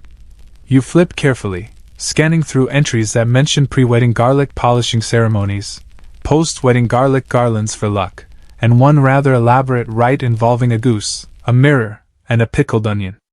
Historians still argue whether that one was symbolic, or just lunch-related, Pruitt mutters, peering over your shoulder. You laugh, and he chuckles too, quietly pleased with himself. The entry that catches your eye, though, is titled, The Night of Garlic Whispers. It describes a tradition lost to time, where newly married couples would leave a clove of garlic on the windowsill during a new moon. If the garlic turned warm by morning, the couple was considered blessed. If it turned green, they were due for a year of surprises. If it vanished entirely, it was assumed a local fox was now spiritually married to them. You reread the passage, charmed by its absurdity. On your way out, Pruitt stops you. One last thing, he says, handing you a scroll. This one's unverified. No dates, no sources. But it mentions the garlic vow box. Ever heard of it? You shake your head. Thought not. Curious little artifact. At home, you open the scroll carefully. The ink has faded, and some of the words have vanished entirely, as if shy. But the gist is there. A small wooden box kept by brides who took the garlic rites seriously. Each vow made aloud was sealed with a clove and stored inside. The box was only opened again during times of great uncertainty, or before large soup-based decisions. You read it twice, then turned to your husband. We need a vow box. He nods. Obviously. You both rummage through the cupboards until you find a small, lidded box once used to store mismatched buttons. It smells faintly of lavender and possibility. That evening, after tea, you sit by the hearth and make your first vow. You hold up a garlic clove, small and slightly wonky, and say softly, I vow to warn you when the stew is experimental. Your husband grins and does the same. I vow to never swap the salt and sugar again. Even as a prank. One by one, you fill the box. Some vows are simple. I'll never fold your socks wrong on purpose. Some are oddly specific. I won't quote the laundry list during arguments. And one, added with great solemnity, is barely a whisper. I will always choose to laugh before I choose to leave the room. The garlic clove for that one is larger than the rest. The box closes with a soft click, and you place it on the mantel, between the charm ribbons and a small, carved turnip that no one remembers making. In the days that follow, the box becomes a quiet presence. Sometimes, you add a vow without telling the other. Sometimes, you open the lid just to smell the garlic and remember that even the smallest promises matter. One morning, as spring creeps closer and the ground thaws, you find a little note tucked beneath your teacup. Addendum 26. Garlic cannot solve everything. but it's willing to try. You laugh, fold the note, and slip it into the vow box. That night, as you drift to sleep, you feel the warmth of his hand beside yours, the rustle of your shared quilt, and the faintest scent of garlic in the room. Not sharp, not biting, just familiar. Like the memory of something funny you can't quite recall. Like love made edible. Like home. Your vow box soon becomes an accidental centerpiece of conversation. Guests who spot it perched discreetly on the mantelpiece always ask the same thing. Is that decorative? To which your husband solemnly replies, only if you decorate with promises. This usually causes a pause. Then laughter. Then, inevitably, a request to make a vow of their own. So now, tucked between your own declarations, about stew etiquette and laundry diplomacy, are a handful of clove-backed oaths from your nearest and dearest. Cousin Eulalie, for example, contributed, I vowed to only bring wine labeled in a language I understand. Tilsey, muttering to herself as she wrote it, left behind, I vow not to curse anyone who brings subpar biscuits. But I will judge them. Even the onion seller offered a poetic gem, I vow never to propose during eclipses again. The box is growing fragrant, of course. Garlic has a way of asserting itself. But rather than being bothersome, the scent has become oddly comforting. Like reassurance with a hint of spice. Like a kitchen that remembers you. Today, however, you're using the box for a different kind of ritual. You and your husband have decided to take a small trip to the next village over, where legend speaks of a bridge that hums during thunderstorms and a bakery that sells cloud-shaped pastries, entirely inaccurate, but very marketable. Travel, however brief, demands preparation. And so begins the ceremony of garlic packing. You've made a list? You ask as he rolls up socks with a zeal bordering on the suspicious. I've made 3, he replies, holding up a parchment labeled essentials, non-essentials, and mysteriously necessary. The first includes clothes, coin, and soap. The second includes a spare spoon, 3 feathers, and a small wooden duck named Bernard. The third, you realize, is entirely comprised of various forms of garlic, whole cloves, powdered, pickled, braided, and even one carved into a crude ring. This is excessive, you say gently. This is preparedness, he counters. Still, you relent. After all, who are you to argue with a man wearing socks labeled left and emotional left? Before you depart, you each tuck one more vow into the box. Yours, I vow to be patient when maps disagree with me. His, I vow to carry the garlic if it starts to smell defensive. You seal the box, tie a ribbon round it, and place it on the highest shelf, right between Tilsey's unsolicited pickling manual and the ceremonial bread frog. Don't ask. The journey itself is uneventful in the best way. You walk. You talk. You stop for wildflowers and once for a sheep who looked like it had urgent opinions about your husband's scarf. By the time you arrive in the next village, quaint, mossy, vaguely enchanted, you're ready for something sweet. You find the humming bridge easily enough. It doesn't hum unless you press your ear directly to it and squint at the same time, but who's checking? The bakery, however, is very real. Inside, it smells like warm sugar and slightly overambitious cinnamon. A chalkboard sign reads, pastries shaped like clouds. Results may vary. You order 2. Yours looks like a cumulus with opinions. His resembles a sheep mid-existential crisis. They're delicious anyway. Over tea, the bakery keeper, a woman with hair like dandelion fluff and the serene patience of someone who's seen too much jam, leans over your table. You smell like a vow box, she says. You blink. Pardon? Garlic and intention, she adds with a wink. Good smell. Rare. You smile. We just started ours. She nods. Takes years to get the right balance. Too many vows and it'll argue with the cat. Too few, and it gets lonely. You thank her, mostly to mask the fact that your pastry has just collapsed in on itself. On the way back, it begins to rain. Not the aggressive kind, but the storybook sort. Each drop feels like a punctuation mark in a tale you haven't finished reading. You walk in silence for a while. Then your husband says, "Do you think our vow box is alive?" You consider. Not alive, but maybe aware. Like a garlic consciousness? Like a very focused spice rack. He nods, satisfied. When you return home, slightly soggy but spiritually restored, you place your travel socks near the hearth and the bakery flyer on the wall. Then you climb the stool and check the vow box. The garlic cloves are unchanged. The paper vows, however, have curled slightly at the edges, as if they'd been listening. Maybe even whispering to one another while you were gone. You add one more each. Yours, I vow to always come back, no matter how good the pastries are. His, I vow to let the road be strange, as long as it leads back to you. You close the lid, and it clicks like a secret folding itself neatly away. Later that night by the fire, you tell each other stories that may or may not be true. About garlic spirits who bless loaves. About vow boxes that glow when promises are kept. About a village where cloud pastries are said to summon dreams so vivid, they wake up tired. You both fall asleep with smiles on your faces. And the garlic content keeps watch. Morning arrives the way it often does in stories like yours, quietly, with a fog that makes everything feel politely blurred. The world looks like it's been wrapped in wool. Sound is muffled. Light is hesitant. Your breath clouds the air like a question you haven't decided how to ask. You make tea. He makes toast. The fire is low but still breathing softly.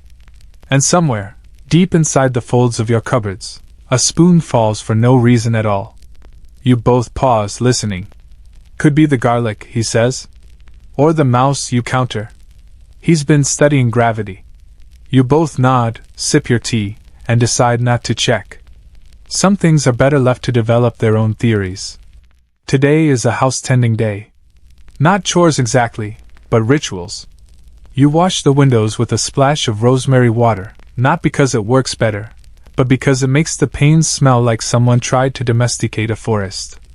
Your husband rearranges the dried herbs on the ceiling hooks.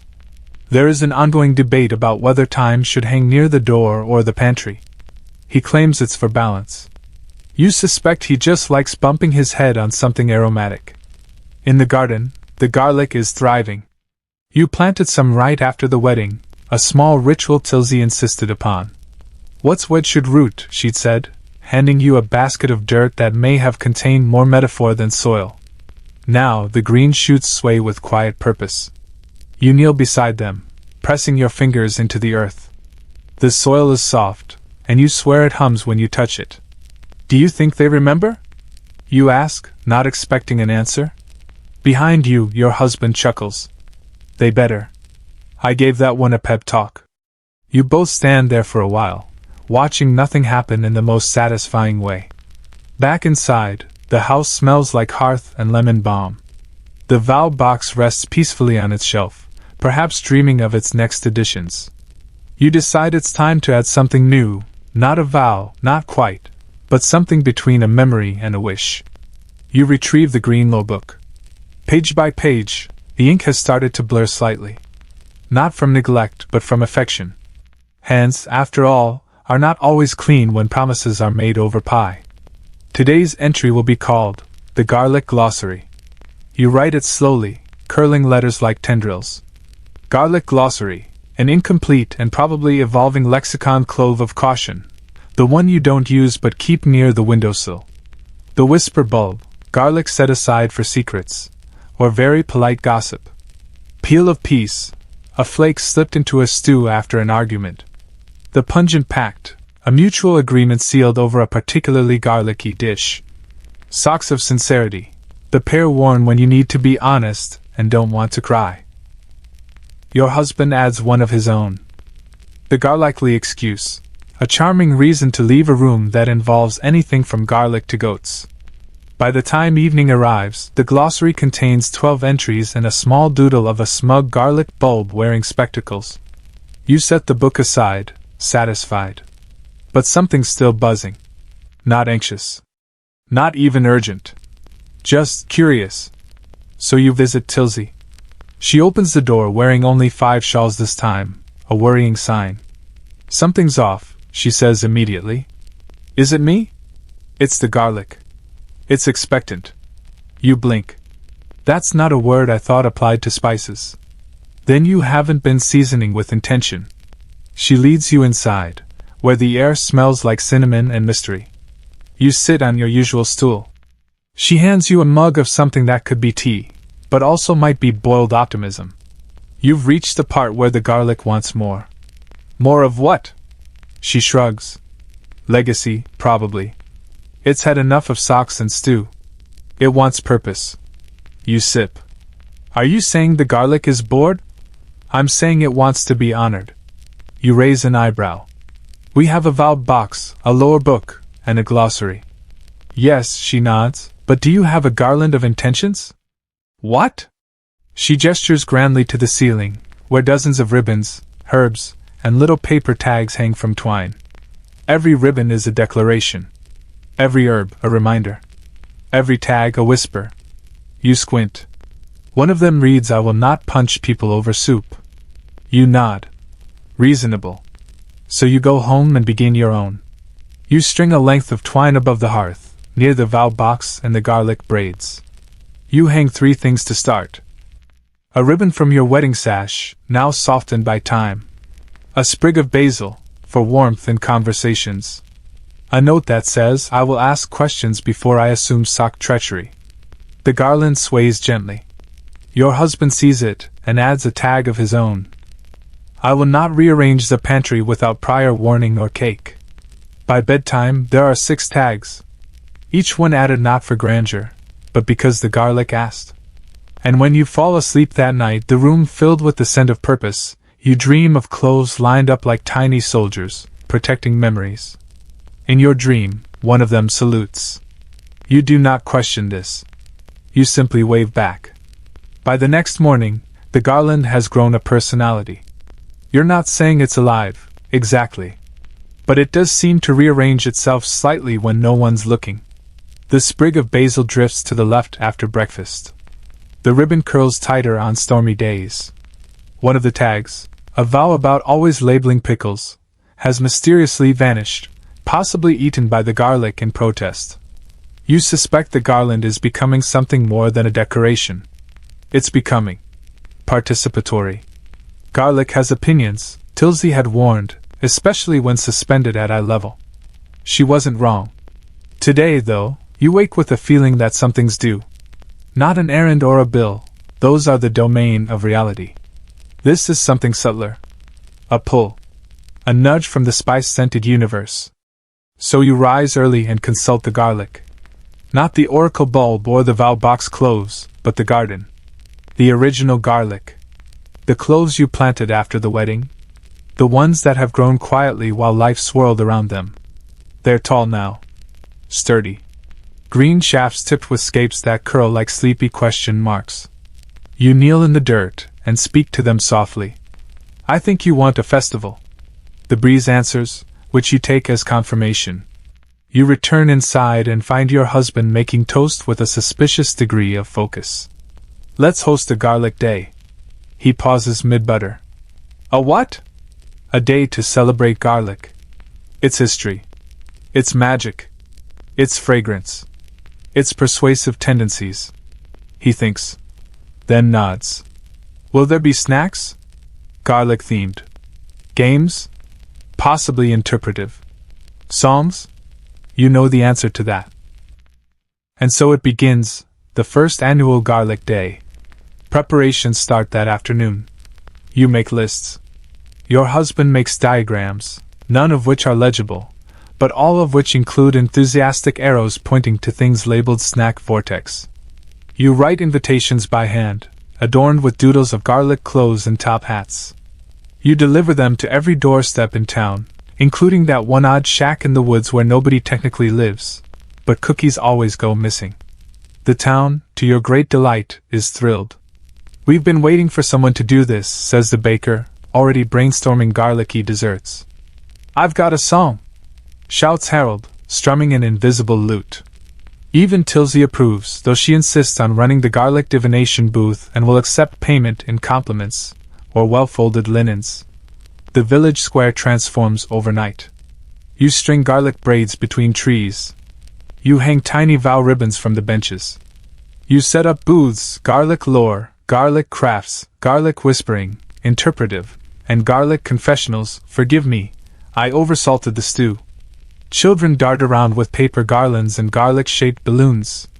One particularly spirited child is wearing a full garlic clove costume and keeps spinning in circles while chanting, "I repel vampires and bad energy." You make her honorary marshal. By noon, the square is buzzing. You and your husband set up the central altar, a modest table with a white cloth, the vowed box placed reverently in the center, flanked by your green lore book and a bowl of raw cloves for spontaneous pledges. Tilsey begins her booth rituals early.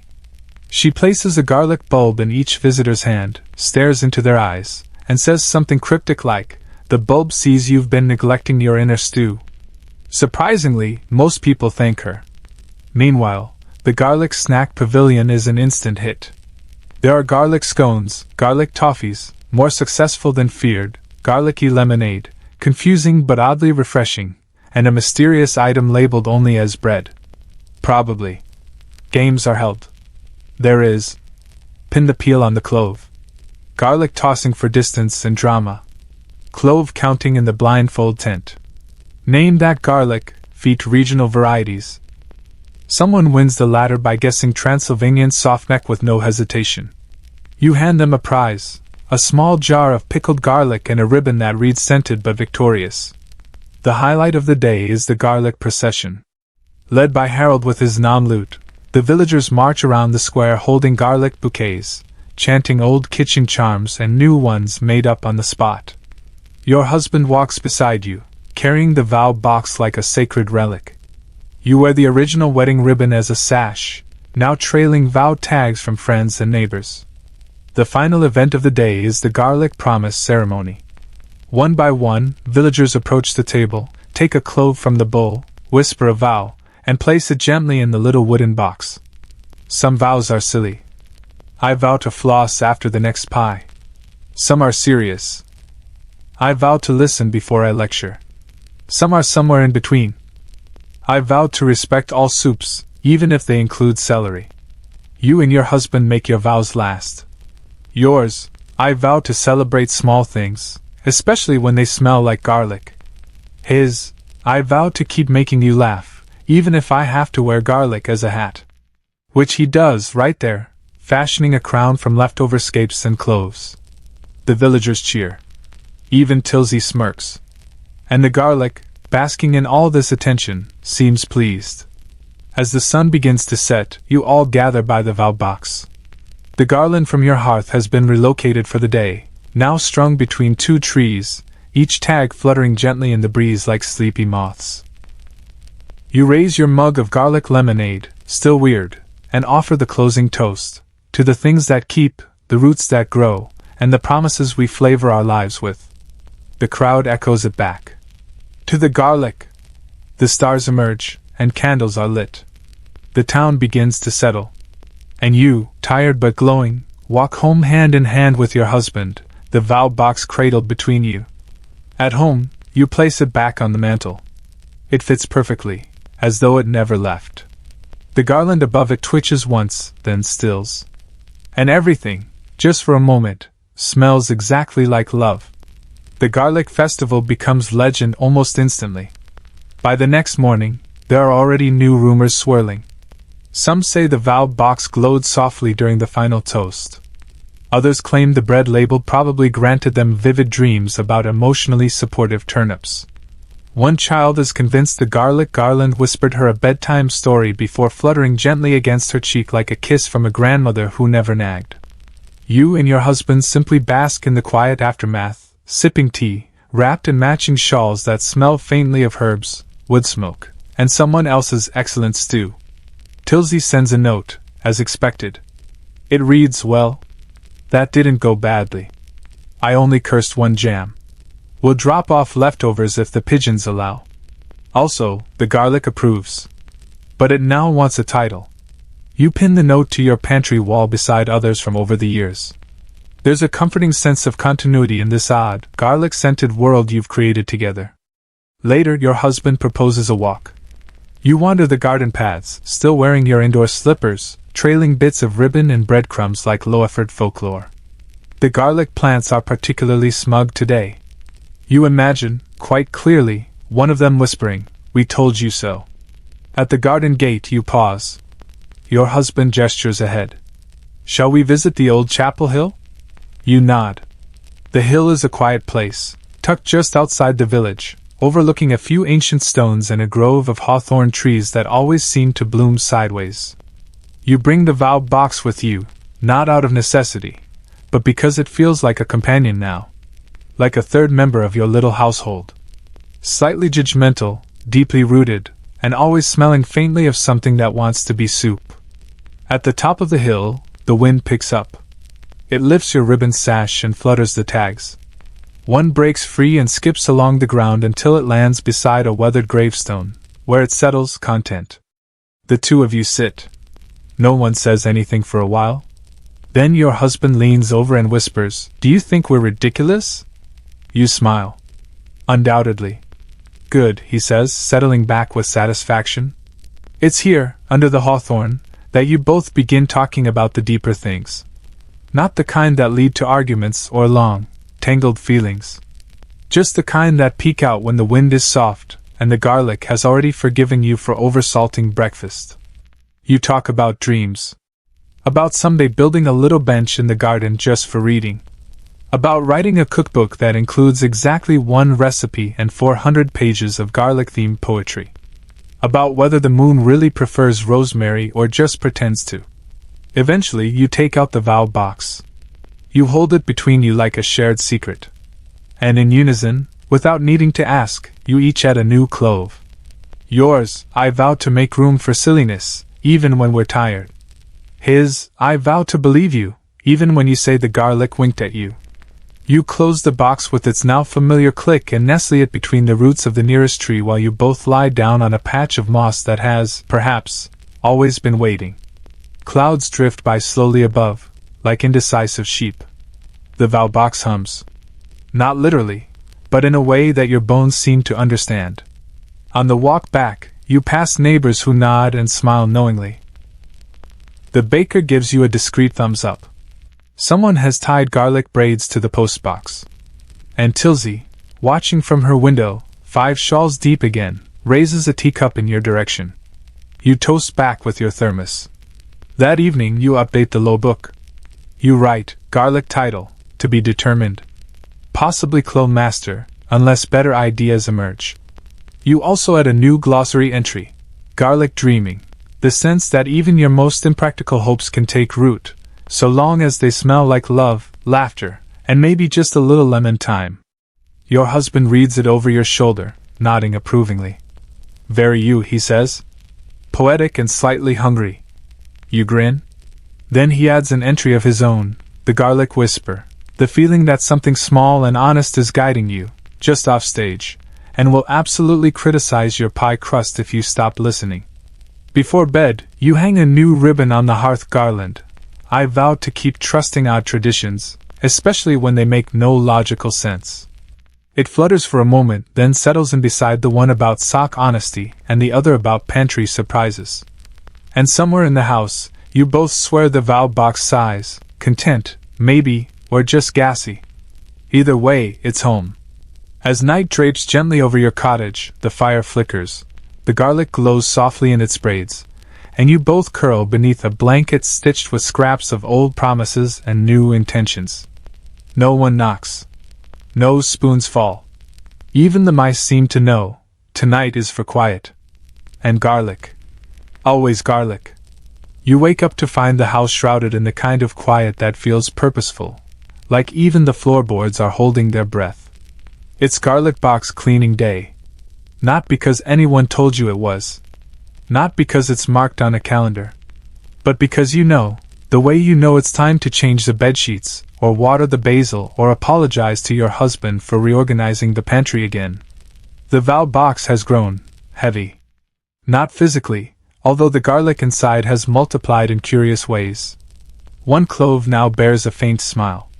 Another has begun to sprout, sending a tiny green shoot curling up around a long-forgotten vow about never skipping breakfast on days with the letter T. You carry the box to the kitchen table, which is now your official ceremony surface. It once hosted an intense game of Guess the Historical Cheese, so it's qualified. Your husband joins you with 2 mugs of ginger tea and a bowl of lemon almonds, because every sacred tradition deserves snacks. You unlatch the box slowly, expecting the usual soft click. Instead, it sighs. A deep, papery, clove-scented sigh that feels like a cross between finally and took you long enough. You exchange glances. This might be a multiple-hour cleaning, you say. He nods solemnly. I've brought snacks accordingly. Together you begin removing the garlic cloves, one by one, and reading the vows aloud. Some make you laugh.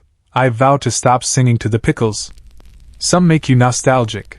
I vow to always leave you the last biscuit. And one, scrawled in a slightly wobbly hand you both recognize as Tilsy's. I vow to haunt you gently if you forget my birthday. You set that one aside. Possibly for framing. As you work, you begin organizing the clothes into categories. Stew, vows, sock, promises, emotional, gardening, social niceties, at midnight, rules regarding strange fruit. One clove has split open slightly, revealing a tiny scroll within. Your husband squints at it. Did someone sneak in a meta-vow? You unfurl the scroll. It reads, I vow to always read the small print, even on garlic. It goes in the clever beans pile, next to vows involving puns and complex seasonal metaphors. Eventually, you reach the bottom of the box. Here lie the quietest cloves.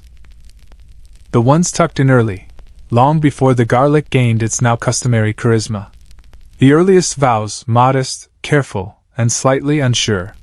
Yours, I vow to say thank you more. His, I vow to learn your tea preferences by heart.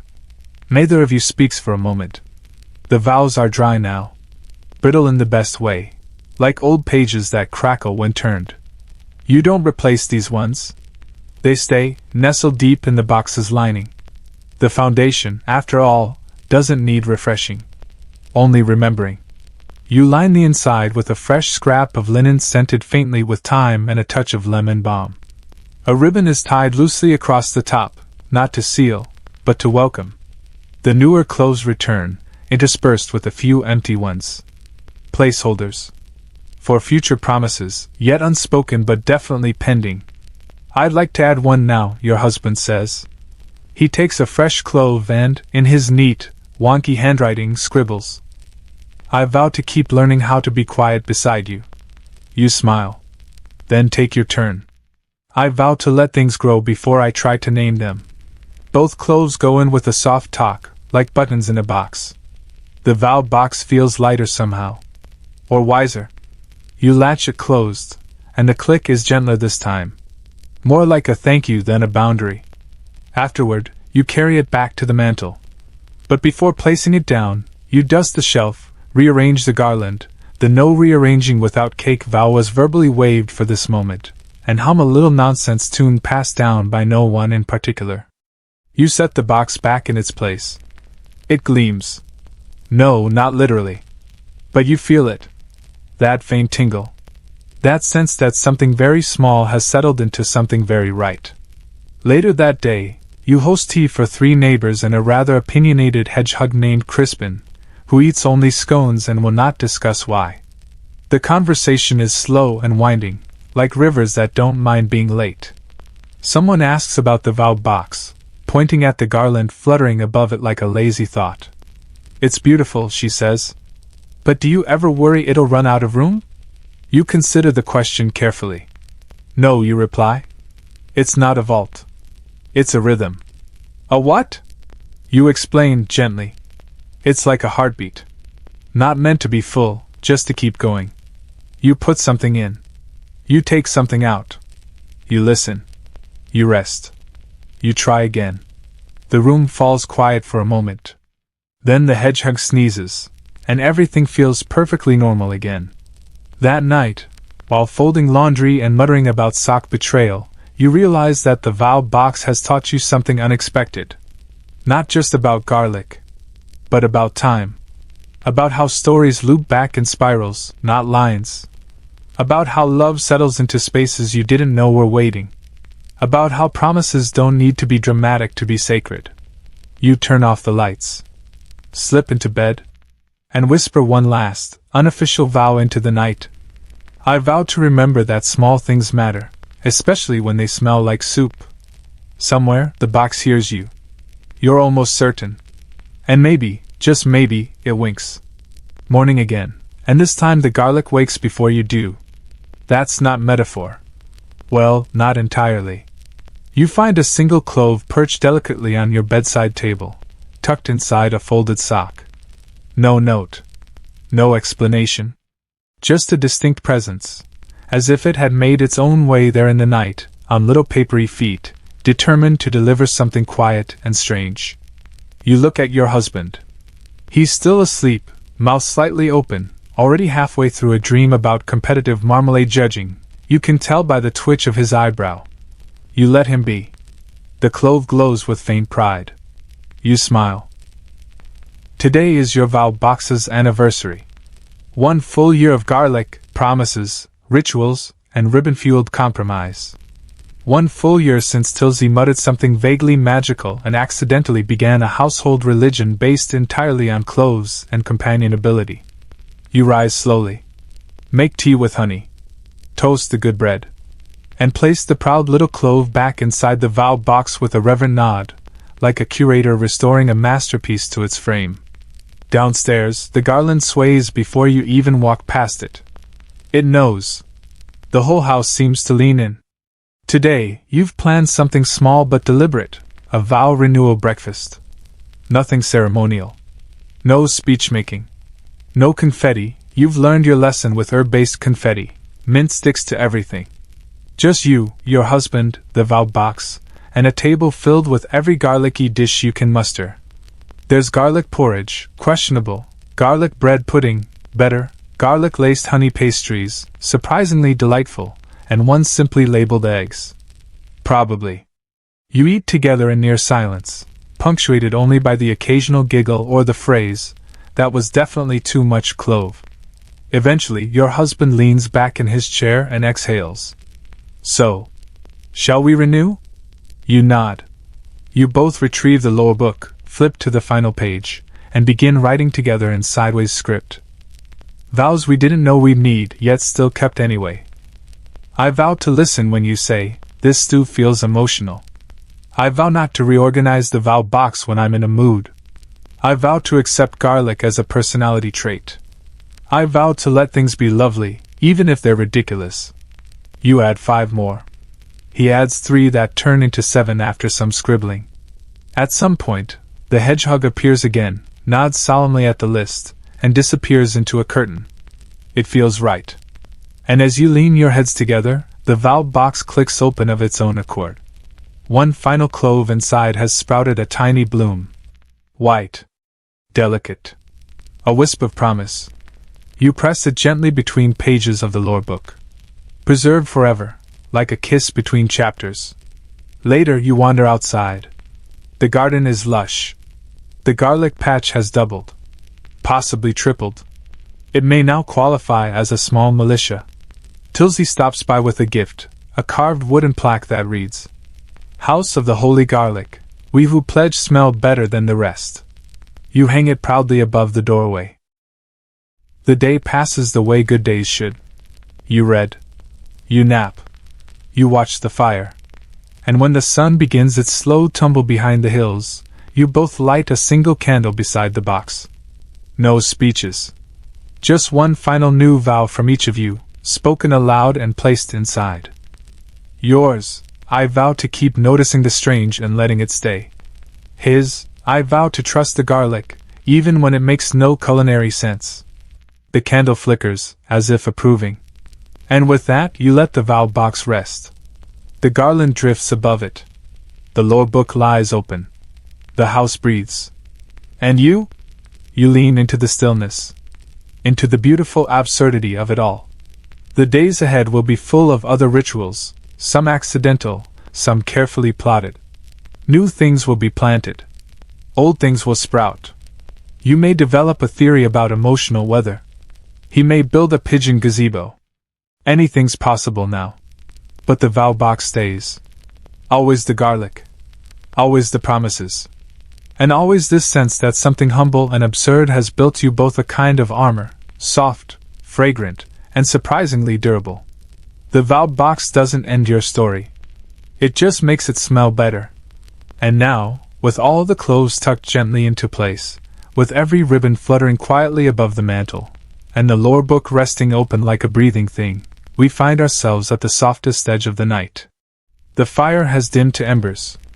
Outside, the trees rustle only slightly, like an old shawl being adjusted by a breeze with gentle intentions.